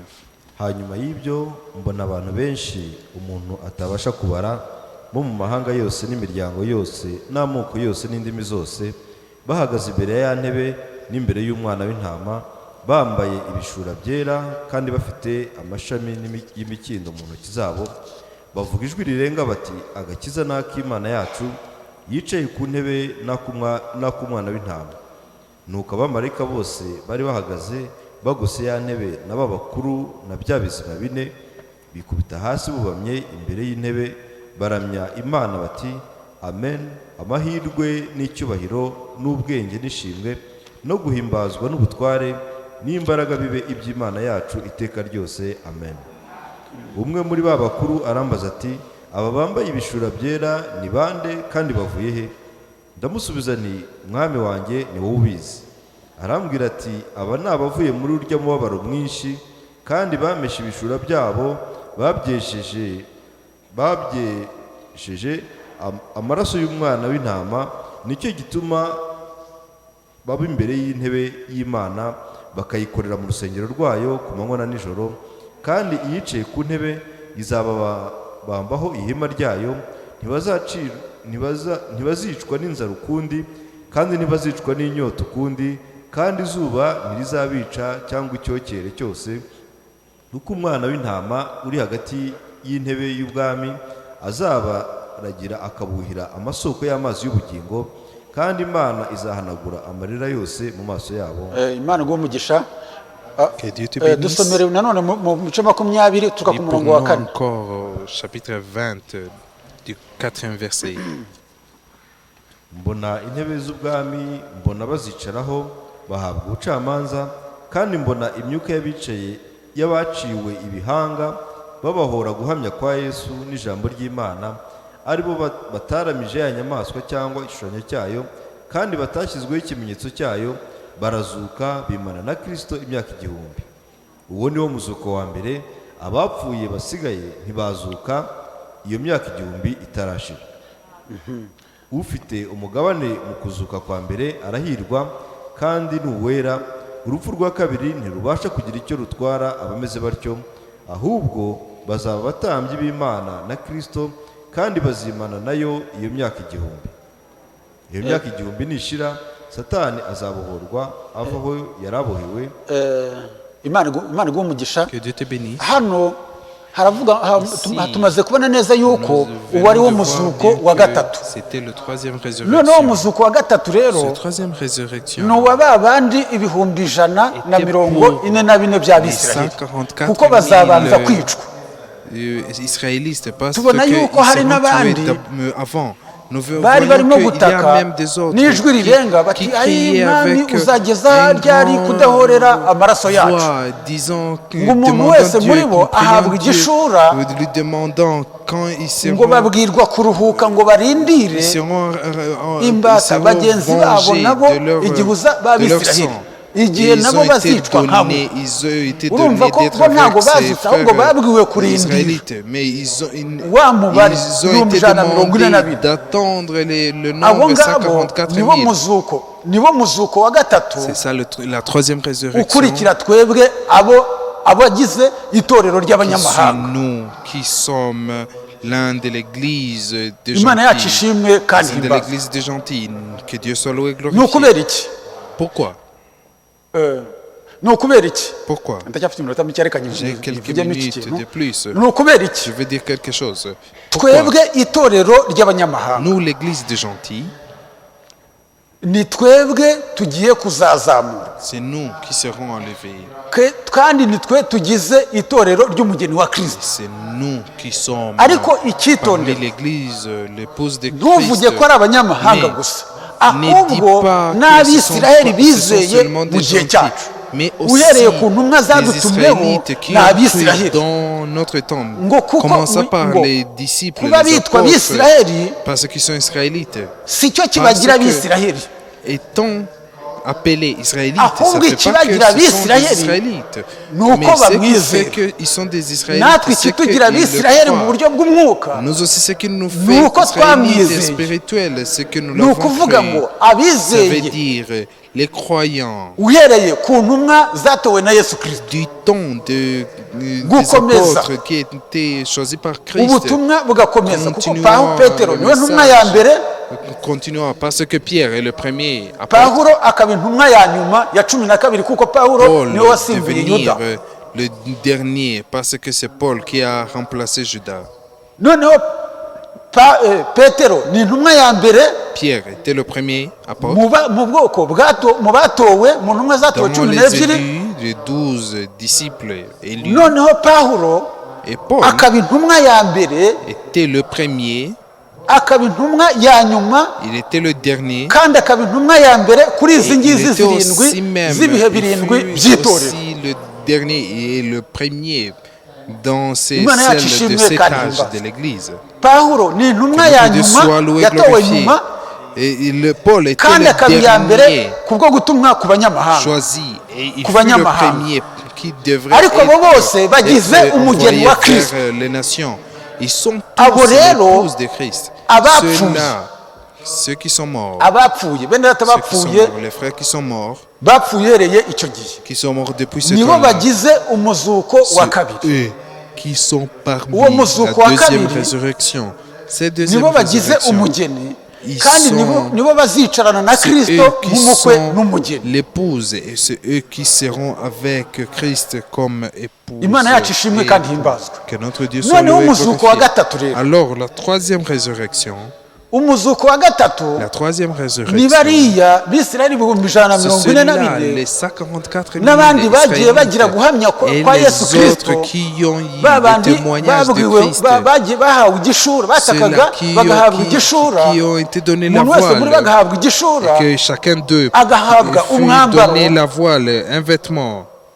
Imana yacu ishimwe kandi himbazwe. Que notre Bakabwirwa Dieu soit loué et kuruhuka glorifié. ngo barindire Ils ont été imbata bagenzi demandés babo d'être igihe bazicwa conscients nk'uko pour nabo bishwe. attendre leurs frères pour qu'ils puissent, leurs Imana compagnons yacu pour qu'ils ishimwe puissent kandi être tués himbazwe. comme ils étaient aussi tués. Noneho Comme notre Dieu soit loué abo et nibo glorifié. bagize umuzuko Alors, wa gatatu. ceux-là Iyo mizuko uko ari sont itatu rero parmi la troisième yose résurrection. ikubiye Ces mu trois muzuko umwe nk'uko résurrections twatangiye tubivuga. sont comprises Ariko dans un rero, seul, comme nous avons commencé icyitonderwa aho ngaho notre ni culte uko en le nk'uko disant. tumaze kuvuga Alors, twebwe abanyamahanga notons que, comme nous n'abisirayeli venons ko de le twizeye dire, twungiwe nous, hamwe les nations, comme nous avons, tukungwa na Yesu nous avons Kristo été- tukaba nous umubiri avons umwe, cru et que nous avons été, tukaba ari twe été en tugize umugeni communion wa Kristo, avec Christ et que nous sommes l'épouse de Christ. twebwe Nous, tuzaba aba mbere. nous serons les premiers. Ngo niho Yesu yagiye avuga ngo benshi b'imbere bazaba Christ b'inyuma, disait, beaucoup Ab'inyuma qui sont bazaba premiers b'imbere. seront derniers, les derniers ni uko seront les twebwe premiers. tugiye kubanza C'est que nous allons dévancer tugasanganira umwami wacu et tukajya kwicarana nk'umukwe n'umugeni, nous irons vers Abisirayeli la rencontre bakazagendererwa nyuma. avec l'époux et les Israélites viendront après. urumva twari ab'inyuma Nous étions ceux none des tugiye kuba aba mbere derniers. kubwo gusanganira Nous umwami. serons les premiers pour la rencontre du Seigneur. twari abanyuma Nous étions les derniers. twebwe abanyamahanga twari Nous, les abanyuma nations, nous étions les none derniers. tugiye kuba aba Et mbere maintenant, nous allons être les ku premiers muzuko, dans la résurrection. tugiye kuba aba mbere ku muzuko. Ntimurangare, Nous serons les Voilà, premiers à la voilà, résurrection. Ne soyez pas distraits. ntimurangare. Ne soyez pas distraits. haba hari abadiyakoni barakora umurimo Il y a wabo. des diacres qui vont faire leur, Imana yacu ishimwe leur kandi œuvre. murebe hano, Que murebe hano, notre Dieu soit loué et glorifié. murebe hano. Arrêtez d'être distraits. Regardez ici. Umwanzi we ntakunda ijambo. Le Ntimubizi? diable n'aime pas la parole. Est-ce que vous le umwanzi savez? yanga Vous ne ijambo. savez Iyo pas. ijambo ririmo kuvuga Quand la umwanzi parole aba ashaka buri gihe kuzana est ibirangaza. annoncée, le Ariko diable yaraneshejwe, veut amener des yaratsinzwe. distractions. Il a été yewe vaincu. niyo rwaba urupfu. Que ce Mwese soit même la turimo mort, kuvuga ibyo est-ce que kuzuka. nous ne parlons pas de la Ijoro nta bwoba résurrection? dufite. Alors nous n'avons pas peur. twagira agahinda k'igihe gito Nous cy'uko pouvons wenda avoir mwene data yaba tuvuye cyangwa se la muri mushiki détresse wacu, d'un petit temps ariko parce que tuzi le yuko frère imbere ou la gatoya sœur vient tuzongera de nous kumubona. quitter, mais nous Tuba tuzi savons ko bien tuzongera que kumubona. dans Niyo un mpamvu petit ubwoba temps, bwe, nous allons le voir encore. C'est ubwoba pourquoi satani ntakagutera ubwoba. que le diable ne te fait nta pas bwoba peur. dufite bw'urupfu. Nous n'avons pas peur de la mort. nibyo koko urupfu C'est rutera vrai, ubwoba, turabizi, la mort fait turabizi. peur, nous savons ça. ariko Yesu Mais yararunesheje. Jésus l'a niba vaincu. yararunesheje S'il natwe l'a vaincu, tuzarunesha. nous aussi nous allons le vaincre. C'est vrai, Amen. Imana yacu ishimwe kandi Notre Dieu soit loué et none glorifié. itorero ry'abanyamahanga Alors, l'église des nations n'abisiraheli et bizeye les Israélites qui ont cru, bene data na bashiki bacu nos frères b'abisiraheli, et sœurs yewe d'Israël, uretse n'icyo gihe cy'intumwa même n'uyu munsi pas même harimo seulement abizeye de ce temps-là, bagize même mu mugeni aujourd'hui, wa Kristo. il y a les croyants qui sont parmi les ariko épouses de bakomeje Christ. kunangirwa Mais imitima ceux qui ont nibo continué bazaca à baza- l'intérieur dans bazabanza le cœur, kwicwa c'est banyure eux mu qui rupfu. seront ariko premièrement imana ishimwe kubera ko persécutés. yaduhamagaye Mais kandi que imana Dieu soit ishimwe loué et kubera ko glorifié nabo parce qu'il nous a appelés. yabageneye Et que ubugingo Dieu soit loué kandi et glorifié ikabivuga parce yuko qu'il a nabo bafite préparé pour amahirwe eux aussi la vie. ngo barahirwa nabo Il dit ni qu'ils sont abera heureux kuko aussi. urupfu Ils rwa sont kabiri saints, ntacyo ruzagira ils icyo sont saints rubatwara. parce que la deuxième mort n'a aucun pouvoir sur imana eux. yacu ishimwe kandi Quel pouvoir himbaza. sur eux. Notre Dieu ibyo soit loué et byose glorifié. turabishimira Nous sommes imana reconnaissants à Dieu pour ça. yadukoreye ibikomeye Parce qu'il nous natwe a fait des turishimye. merveilles et nous sommes contents de ça. nibyo C'est vrai. turabishimira imana. Nous sommes reconnaissants à Dieu. turabishimira imana Nous sommes reconnaissants à Dieu. noneho rero Alors, itorero ry'abanyamahanga l'Église des na nations bene data umwami yatoye b'abisirayeli akabayita les intumwa frères d'Israël qu'il a choisis, qu'il gukomeza les a même ni ukuvuga appelés, ngo les a nommés aho ngaho. apôtres en continuant. Ça veut noneho dire que dore là, rero urugero voyez un exemple.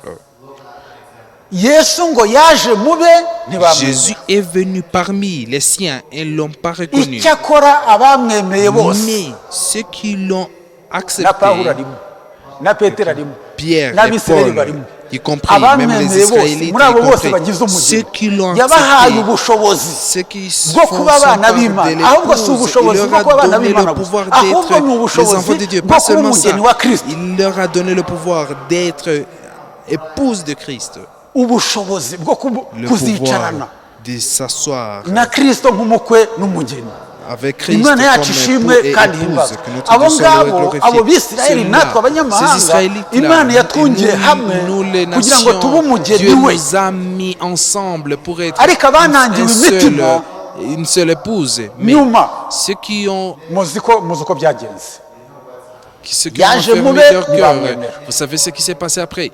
Il est venu parmi les siens, ils ne l'ont noneho pas reconnu. urugero rwa hafi rero Mais un Mutekereze- exemple très proche. mose Pensez- duhere kuri mose mose Pensez à Moïse. yagiye mube Moïse est allé ntibamwemera. parmi les siens et l'ont kuko pas mose yari accepté afite ifuhe parce que ryo gufuhira umurimo Moïse w'imana avait le abona courage, umunyegiputa le arimo zèle kurenganya de la umwisirayeli parole de Dieu. Il voyait que l'Égyptien agira gutya areba était hirya no hino contre l'Israélite.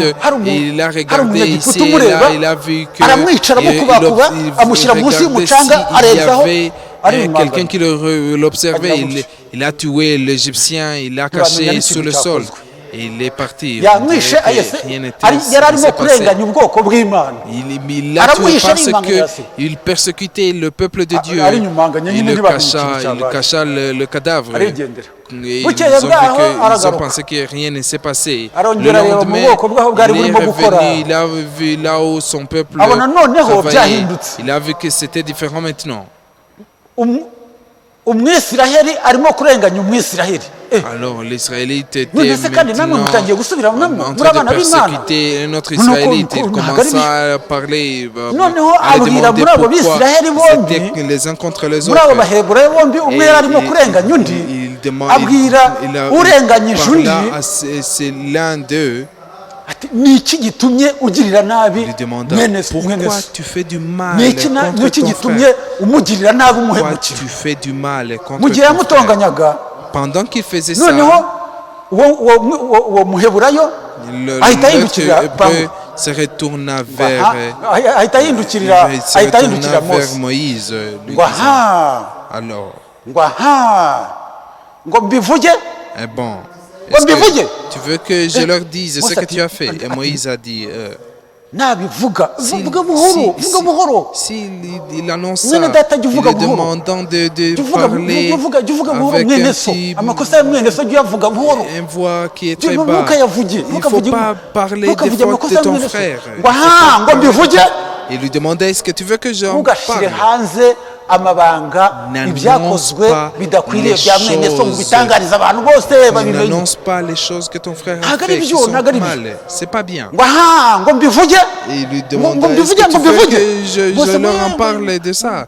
Et Moïse ngo a ngo dit, ngo nabivuga ngo urashaka kunyica ngo ukangirira nabi ngo nk'uko wagiriye nabi wa il munyegiputa commença ntabwo wamushyize à munsi dire, y'umucanga tu veux me tuer comme tu Non, l'as fait mushyize avec munsi l'Égyptien. y'umucanga, Est-ce que tu l'as pas caché Mose sous le ahita sol? yiruka. Et Moïse ahita s'encourage. yiruka yaravuze ati Se précipita. farawo nabimenya aranyica Il a dit, si farawo nabimenya aranyica nta kabuza sache ça, ntabwo il va me tuer. nuko mose Sans yavuze doute. C'est ainsi que Paul Icyo nashaka kuvuga ni s'est iki? enfui. Moïse s'est enfui. Ce ibyo que je voulais dire byatumye quoi? kwari ukugira ngo C'était pour que byose bisohore neza nk'uko imana yabiteguye c'était pour que ça Mose s'accomplisse yaragiye, selon le plan de Dieu. ajya kuragira Moïse umukumbi wa Yetiro, est parti pour noneho être Yetiro le berger amushyingira des umukobwa troupeaux we de Tyr w'umunyamahanga pour ni qu'il ukuvuga rero puisse. icyo nshaka kuvuga ni iki Ce que je veux dire c'est kuko mose yari urugero rwa parce que kirisito Moïse est mose rero l'image de yashatse Christ. umugeni mu banyamahanga Moïse a cherché l'épouse dans des kurikire nations. neza mose yashatse Observez umugeni bien. mu banyamahanga Moïse a cherché tubona undi ndasoza ndimo ndasoza l'épouse dans des nations. tubona Je undi suis Yosefu presque à la fin. Yosefu Nous we voyons byagenze un autre ntabwo muzi Joseph. ukuntu bamutaye mu rwobo Est-ce que vous savez pas Bene se comment ils bamutaye mu l'ont rwobo jeté abishimayire dans la bakaza fosse, ses bakamukuramo frères, bakamujyana et que les nations sont bakamujyana venues mu pour mahanga le prendre, byagenze gute pour yosefu l'amener dans yashatse umugeni à l'étranger. w'abanyamahanga C'est ainsi yosefu yari que iki Moïse, yari urugero rwa Joseph a kirisito trouvé une kirisito agiye épouse kugira des ate nations. gutwara itorero C'est ry'abanyamahanga l'image de Christ. ribe Christ va umugeni venir we prendre l'église des Imana yacu nations, ça ishimwe sera kandi son himbazwe. épouse. Que notre Dieu soit niyo glorifié. mpamvu C'est pourquoi, niyo mpamvu C'est pourquoi mu bukwe bwa yosefu dans le mariage n'umugeni we de Joseph et sa femme, abisiraheli ntibari bahari les Israélites n'étaient pas là. mu bukwe bwa mose Dans le mariage de Moïse n'umugeni we et son Zipora épouse Zéphore, ntabwo abisiraheli bari bahari les ni Israélites ukubera n'étaient iki pas là. baramwanze Pourquoi? Ils l'ont haï. ni ukubera Ils iki l'ont rejeté. yosefu bene se baramwanze C'est pourquoi ukubera iki pour Mose? Joseph, Mose c'est bene parce se que baramwanze. ses frères ou noneho Moïse, kristo nawe ses yaraje frères baramwanga l'avaient rejeté. bamwanze yizira C'est kuri ainsi pour twebwe Christ. abanyamahanga Les siens l'ont rejeté, il est revenu pour nous, il est venu Itorero pour nous iragiye. les nations. Mwene data L'Église mushiki va wanjye partir. wirangara Mon frère et ma soeur, ne bamaso sois ku pas ijambo distrait, ry'imana sois éveillé ntabwo sur la parole imana de Dieu. yaduhamagariye kubwo Dieu ne gukina nous a pas appelés pour uba juste ufite imyaka jouer. cumi Que n'ibiri tu aies 12 ans, icumi 10, umunani se warabatijwe 8, mu ou izina que rya tu yesu sois kirisito baptisé ugasezerana dans le nom n'umwami de kuko Christ iyo ubatijwe et mu que tu izina t'es rya marié yesu avec kirisito Christ. uba Parce que ufite quand umwenda tu es baptisé au nom de Jésus-Christ, tu as une dette. uba ufite umwenda Tu as une dette. iyo ubatijwe mu izina rya Quand yesu tu es kirisito uba ufite baptisé au umwenda nom de Jésus-Christ, tu as une dette. uba mwasezeranye Tu t'es marié à wasezeranye lui. n'umwami Tu t'es marié au Seigneur. keretse niba ushaka gusaba gatanya Sauf si tu veux un divorce. keretse niba ushaka kuzasaba gatanya Sauf si tu veux nawe. un divorce avec lui. ariko tuzayisaba heko aricyo Est-ce que, kibazo où est-ce uzayisaba que tu vas demander ce divorce? imana ko ariyo mucamanza Dieu est un juge. C'est lui le seul juge. niwe mucamanza w'abacamanza C'est lui le juge des juges. iyo ubatijwe mu izina rya yesu kirisito Quand tu es baptisé au nom de uba ugiranye Jésus-Christ, isezerano tu ry'umwami as une alliance ugiranye avec isezerano le na Seigneur, kirisito avec Christ. ni ukuvuga ngo Ça veut dire, iyo abantu umukobwa n'umuhungu Quand- bari ku murenge quand un garçon bakamara et une gusinya fille imbere y'ubuyobozi sont au secteur et qu'ils viennent de signer devant bakamara gusinya imbere y'ubuyobozi bakemera yuko umwe abaye umugore undi abaye umugabo l'un est le mari et Bigenda l'autre bite. la femme. Bigenda bite. Qu'est-ce qui se passe après? bigenda bite ku mitungo Qu'est-ce qui se passe sur Uhereye kuri iyo tariki, leur bakimara gusinya, propriété bakimara de gusohoka. de ce jour-là, quand ils Igikurikiraho viennent de ni signer, ukugabana. c'est Siko bigenda. la division. sigabana Leur propriété mutungo est divisée. barasezeranye C'est ivangamutungo devenu, ils ont noneho iyo barangije accepté de gusezerana mélanger nyuma yaho bari leur ukugabana trésor, leur richesse. Mais quand ils divorcent, bitabaye ibyo c'est- ni ugutora on abagabo divise, on sépare, on divise en deux. kandi ni ukuvuga Si ngo c'est ni pas kwa ça, kundi on amène basezeranye les ivangamutungo témoins. n'ibyo Et aho bavangiye si ntawe les témoins ubyitayeho confirmeront que niyo mpamvu ils rero ont natwe accepté iyo wizeye yesu de kirisito mettre ensemble ngo leur akubere umugabo richesse. C'est pourquoi nous aussi, akubere quand umwami tu acceptes qu'il nawe devienne ton époux umwamikazi et qu'il soit icyo gihe un muba roi et que tu musezeranye sois la reine, ivangamutungo vous ibya venez kirisito d'avoir ni une ibyacu alliance de Kandi mettre ibyacu ni les ibya choses, Kristo. votre propriété ensemble. Niyo mpamvu tutagomba Le trésor gufata de imibiri Christ yacu nous appartient aussi. Et nous, ngo tuyihe le ubusambanyi trésor tuyihe appartient à Christ. C'est tuyihe pourquoi nous kuvuga ne devons ibidakwiriye pas ubujura donner n'ibindi nos byose corps biteye à isoni binyuranyije l'incrédulité, n'ijambo à la imibiri yacu débauche, ni iya kirisito parce que nos ntabwo corps appartiennent dushobora à Christ. gutora imibiri yacu Nous ne ngo pouvons tuyihindure pas prendre imibiri nos corps y'abamaraya et les ntabwo transformer bibaho dans la imibiri yacu prostitution. ni iya kirisito Nos corps appartiennent à Christ. nibyo C'est vrai. ibya kirisito ni nayo Ce mpamvu qui appartient à intumwa Christ, les zimaze choses gusezerana de n'umwami. Christ. C'est pourquoi même les apôtres, Ibyo après Yesu avoir yakoraga fait une nabo, alliance avec Christ, après avoir barabikoze ni ukubera iki ubutunzi bwa après kirisito avoir dit au revoir à Christ, les bwo gukiza indwara bwo apôtres guhagurutsa ont ibirema continué à faire ce que bwari Christ buri mu faisait. mugore Parce bwari que buri mu mugeni cet bwari buri mu ntumwa pouvoir était dans ndetse bagashaka l'épouse, kuzana dans les abantu apôtres. mu gicucucucu Ils cya petero ngo nahanyura voulaient même amener Mu gicucucucu les cy'intumwa. gens sous l'ombre de Pierre. ni ukubera iki Que bwa butunzi c'était bwa cela. kirisito Parce bwari que buri muri cette bo richesse de Christ était en eux. imana yacu ishimwe kandi Notre himbazwe Dieu soit loué et glorifié. reka ngarukire hano Je vais m'arrêter ici. imana ibaho umugisha Que Dieu vous bénisse. mu izina ry'umwami Yesu Au Kristo. nom de notre Seigneur noneho Jésus-Christ. umuzuko wa kane Et la quatrième ni umuzuko résurrection, w'abantu bose, c'est la résurrection de toute personne. abapfuye warapfuye uri umujura, uri umusambanyi, uri umwicanyi, icyo waba uri cyo Que tu sois cyose, mort étant voleur ou umuntu wese tueur, wapfuye azazuka, quoi que tu sois, toute uwavutse personne morte agapfa sera azazuka ressuscitée. kugira ngo acirwe urubanza rw'ibyo yakoreye muri uyu Celui mubiri. qui est né et qui est mort, il sera Reka ressuscité ngarukira. pour être jugé de Imana ses ibahe actions. umugisha. Je vais m'arrêter là. Mu Que izina Dieu vous ry'umwami Yesu bénisse. Kristo. Au nom de notre Seigneur Jésus-Christ. Amen.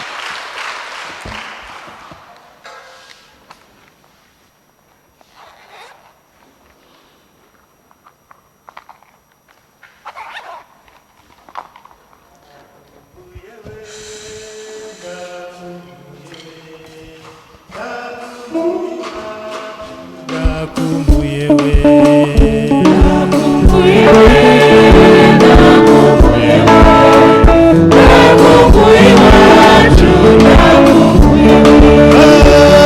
Yesu ibera nakumbuye iwacu.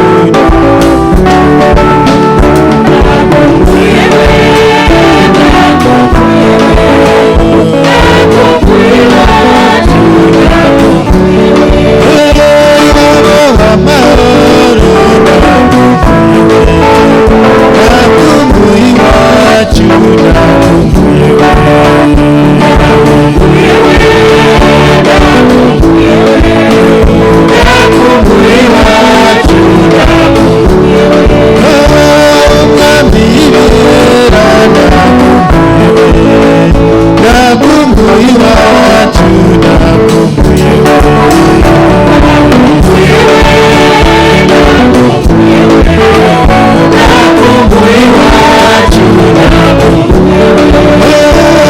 Kagera intwara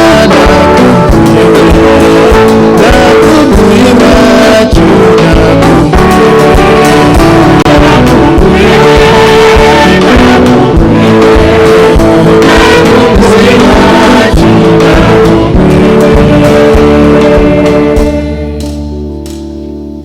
amena imana ishimwe kandi Que himbazwe Dieu soit loué May et God be glorifié. glorified and be imana praised. ishimwe kandi himbazwe Notre Our Dieu soit God loué et be glorified glorifié. and be praised. ku byerekeranye n'umuzuko Les choses concernant la résurrection, bene byo barabyumva neza les concernés comprennent ça. kandi ni byiza ni ijambo Et ry'igihe c'est bien, c'est la parole de l'heure. kandi imana ihumugisha C'est le mwene message de data. l'heure. Que Dieu bénisse le frère. ngira ngo tudatinze Je pense que sans tarder, mbere ko badusomera itangazo hano avant qu'on lise pour nous une annonce, nongeye kubaha indamutso kandi Je bene data vous baturutse transmets muri les amerika salutations. Kentucky uyu munsi nibwo bagiye. et je vous annonce que les frères venant de Kentucky, nos visiteurs de nari Kentucky nagiye sont kubaherekeza rentrés. naje mu Je les, kanya je les ai accompagnés, je suis venu en retard. barishimiye cyane ngo kandi imana ibaha Ils ont umugisha. été heureux, ils ont dit que Dieu hari vous benshi bashaka bénisse. kubakira Beaucoup voulaient les ariko kuko accueillir, bagiye hirya no mais hino parce qu'ils sont allés ici et là, yagiye no kubwiriza mu bice bya za byumba l'un est amanyagiro allé même prêcher dans hari n'abandi à abandi bagiye Byumba. bajya mu Les autres ahantu hatandukanye sont allés de différents endroits. bambwiye ngo Ils m'ont mubasabire demandé kugira ngo que bagende mu nzira amahoro. disent que vous devez prier pour eux. Ils m'ont demandé Amen. que nous puissions prier pour eux. nanone Qu'ils aient niba ari un voyage sain et sauf. ubushake nako mbere y'uko mvuga ibindi Avant que je dise d'autres choses, nabahaga indamutso za bene data bo je ku vous Gisenyi transmets Rubavu les salutations des frères de Rubavu. muzaki frères et mu sœurs izina de ry'umwami Rubavu. Yesu Kristo. Recevez-les au nom de notre kandi Seigneur nanone Jésus-Christ. Et autre twagiranye chose, ibihe byiza nous avons eu de merveilleux temps nanone avec, na bene data b'i Mahoko et des frères, avec les frères twabashije de kuganira Mahoko. n'abakozi Nous avons pu parler aux serviteurs hanyuma nanone mu Bigogwe et même avec naho Okoye, naganiriye na bene data je pu parler aux frères et twaraganiriye sœurs. Nous avons muri pu byose Imana causer. yaduhaye umugisha. En toutes choses, Dieu nous a bénis. kandi Imana iha umugisha nanone Que Dieu bénisse encore urubyiruko rwibumbiye muri groupe les jeunes qui se sont nihe true what les, True what? les jeunes qui se mu sont Kinyarwanda regroupés dans le groupe appelé True Friends. inshuti Des nyanshuti vrais inshuti amis. nyanshuti zateye inkunga Des vrais amis ont ku contribué. buryo bwose Le groupe kugira ngo appelé dufashe True bene data Friends baguze ibikoresho kugira ngo bafungurirwe se sont gusenga mis ensemble pour Baduteye que nous inkunga puissions ikomeye cyane. acheter des outils Imana pour rero les ibahe frères, umugisha. pour qu'ils puissent ouvrir les portes. inshuti nyanshuti Imana ziha umugisha cyane Que le groupe True Friends, que Dieu vous bénisse. ariko ni amen ariko Imana ibahe Amen. umugisha Mais que Dieu les bénisse. urumva abafashe initiative ni abajene barimo Ceux qui ont Maxime. pris l'initiative, ce sont des jeunes. Parmi eux, il y a Maxime. abo ari Maxime Que ce soit hari n'abandi Maxime basore bari kumwe et les autres Ari jeunes inkumi qui bari sont kumwe, avec eux, même les sœurs qui sont avec eux, batari bashaka qui batari ne se sont pas bashakwa mariés déjà ou Imana ibahe que Dieu ibyo bakeneye byose leur donne ce qu'ils bubake ingo nabo désirent, zabo qu'ils puissent avoir leur foyer. Amina. Amen. Imana ibahe umugisha Que cyane Dieu vous bénisse énormément.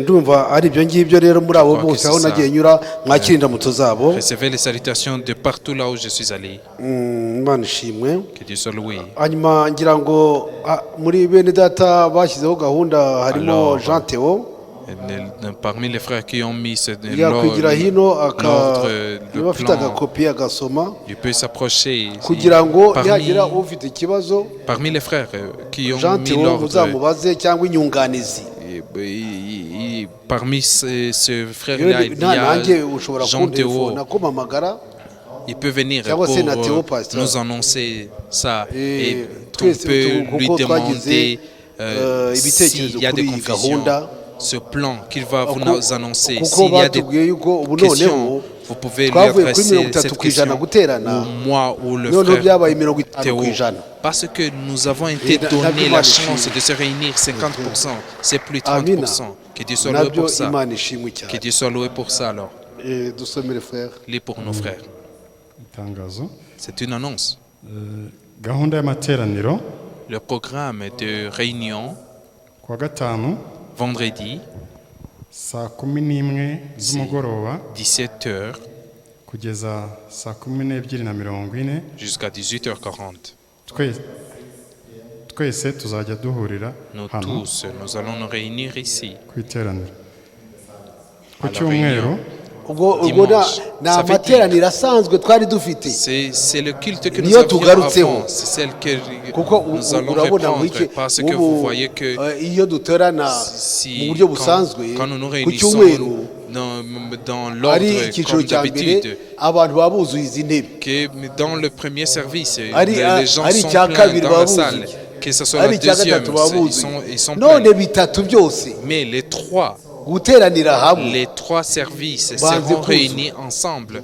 Mais vous voyez qu'ils ne peuvent pas remplir la salle. It is the shame biteye isoni C'est honteux. niyo mpamvu rero twasubiye ku masaha C'est yacu pourquoi nous nous sommes abenshi baba bakiri mu kazi retournés à notre heure. Ya yandi 17 ya heures. kera. Beaucoup d'entre eux, ils sont toujours au travail. komeza frère ku Continue, frère. cyumweru Dimanche, hazaba hari amateraniro abiri gusa il y aura seulement 2 services. kuko Parce que ni 50 ku c'est ijana 50% maintenant. ubwo bivuze ko ari amateraniro Ça abiri veut dire que c'est deux cultes seulement. iteraniro rya mbere rizajya ritangira saa 2 Le premier service commencera à 8 heures saa jusqu'à 10 heures. irya kabiri ritangire Le saa 6 deuxième commencera à 12 heures rigeze saa 8 jusqu'à 14 heures. ubwo twakoze ku buryo On a fait à ce que imirenge izaterana mu rya mbere les secteurs qui viendront dans la première kuva saa 2 kugeza service saa 4 du 8h à 10h seront Gikondo, Gikondo, Gatenga, Kigarama, Kacyiru, Kicukiro na Kimihururu.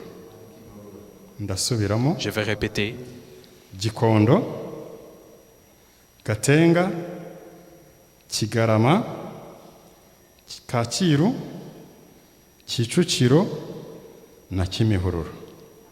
ubwo ni ukuvuga ngo Ça abo veut ngabo dire, bazajya baterana kuva saa mbiri ceux-là vont se kugeza saa réunir yine. de 8h à 10h. noneho Alors, abazajya baterana mu ceux qui cyiciro cya vont se kabiri réunir dans le deuxième service, ni indi mirenge yose isigaye c'est d'autres secteurs qui restent, itavuzwe qui sont muri iyo pas twamaze kuvuga dites dans les premiers qui uwagira ikibazo qui étaient dites yatubaza avant. nta kibazo Celui qui aura un problème va nous adresser ariko sa question. iyo abantu babyubahirije Quand les natwe gens respectent bidufasha ça, ça nous aide aussi kumenya uburyo ki de comment ça nous tugenzura neza aide imyicarire à yanyu examiner comment vous pouvez vous asseoir convenablement. irindi tangazo rya kabiri La deuxième annonce, twaba twifuje ko urubyiruko nous voudrions que la jeunesse, les jeunes puissent venir demain pour nous aider, pour faire la propriété dans l'église, parce que nous devons ajouter d'autres chaises dans la salle. Que Dieu vous bénisse. turabyumvikanyeho ngira ngo Et on se hanyuma comprend bien. araza no kubishyira ku Je magurupe crois qu'il va même le mettre dans yari différents umushumba groupes. w'itorero ry'igahara Il y a le berger de l'église uzaba de Gahara, akiriho Uzaba Kiriho. yaba yakwigira hino Il peut s'approcher, akadusuza kandi il agasenga va ku nous saluer butandukane et prier pour ese hari undi la mushyitsi uri hagati séparation. yacu Est-ce qu'il y a un autre visiteur entre nous?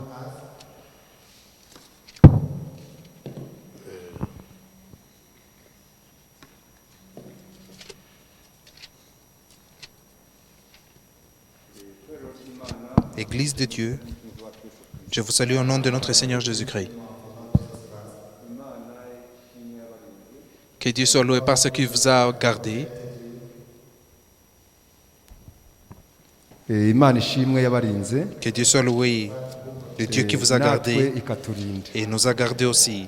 bene data bene so Les bigahara frères et les sœurs twese de turi Gahara, bazima nous tous, nous sommes vivants, kandi mwakira intashyo zabo nous sommes sains et saufs et recevez leurs salutations. Amen. turasenga Nous prions. mwami wacu Notre Yesu Seigneur Kristo Jésus-Christ, amena mana yacu notre Dieu mutangabugingo procureur de la ni vie, wowe wabishatse c'est toi yuko qui as mu gihe voulu nk'iki, que dans ce mwami temps-ci, tubashe ko que kwizera nous puissions te tukakira croire ubutumwa et bw'igihe recevoir le message de ukatwihishurira l'heure et tu te révélais à ukatugirira nous, neza tu nous as fait du ukatukura bien, mu tu mwijima nous as fait sortir des ukadushyira mu ténèbres mucyo, et tu nous as umucyo mis w'agakiza, dans la lumière umucyo du salut, w'ijambo. la lumière de la Oh, iyo parole. turyumvise, Quand nous écoutons cette imitima parole, yacu iratsika, nos cœurs imitima ils yacu sont iranezererwa, apaisés, ils tukumva sont heureux twabana, et nous tukumva sentons que mwami, nous puissions ni vivre ukuri avec uri toi Imana et yacu, nous sentons que natwe tu es turi notre abana Dieu bawe. et que nous sommes tes Ushimirwe enfants. ijambo Sois ryawe. remercié pour ta Ushimirwe parole. kudutoranya. Sois remercié parce que tu nous as Ushimirwe choisis, tu nous as guterana élus. natwe. Sois remercié Mwami, parce que tu t'es uhimbazwe. réuni avec nous. Sois ijambo loué. ryawe rigume muri twe Que ta parole puisse kandi demeurer à nous databuja et ujyane na buri maître, wese mu rugendo part avec rugende. chacun dans son Nubishaka, voyage. nubishima, Si c'est ta dukomeze volonté kugumya kubana mu kirere que nous cy'umwuka. puissions Databuja, rester kugeza ensemble ku kugaruka kwawe, dans byose l'esprit, tubisabye dans muri Yesu l'atmosphère de Kristo. l'esprit jusqu'à ton Amen. retour. Nous le demandons au nom de Jésus-Christ. Amen. amahoro ya kirisita ajyana na buri Que la wese paix de Christ part ubwo avec naho ku chacun. cyumweru muri ayo On masaha se revoit à yahindutse dimanche selon l'heure qui a été donnée. Amen.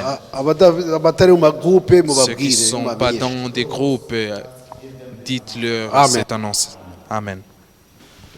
ubuntu bw'imana butangaje nibwo bwa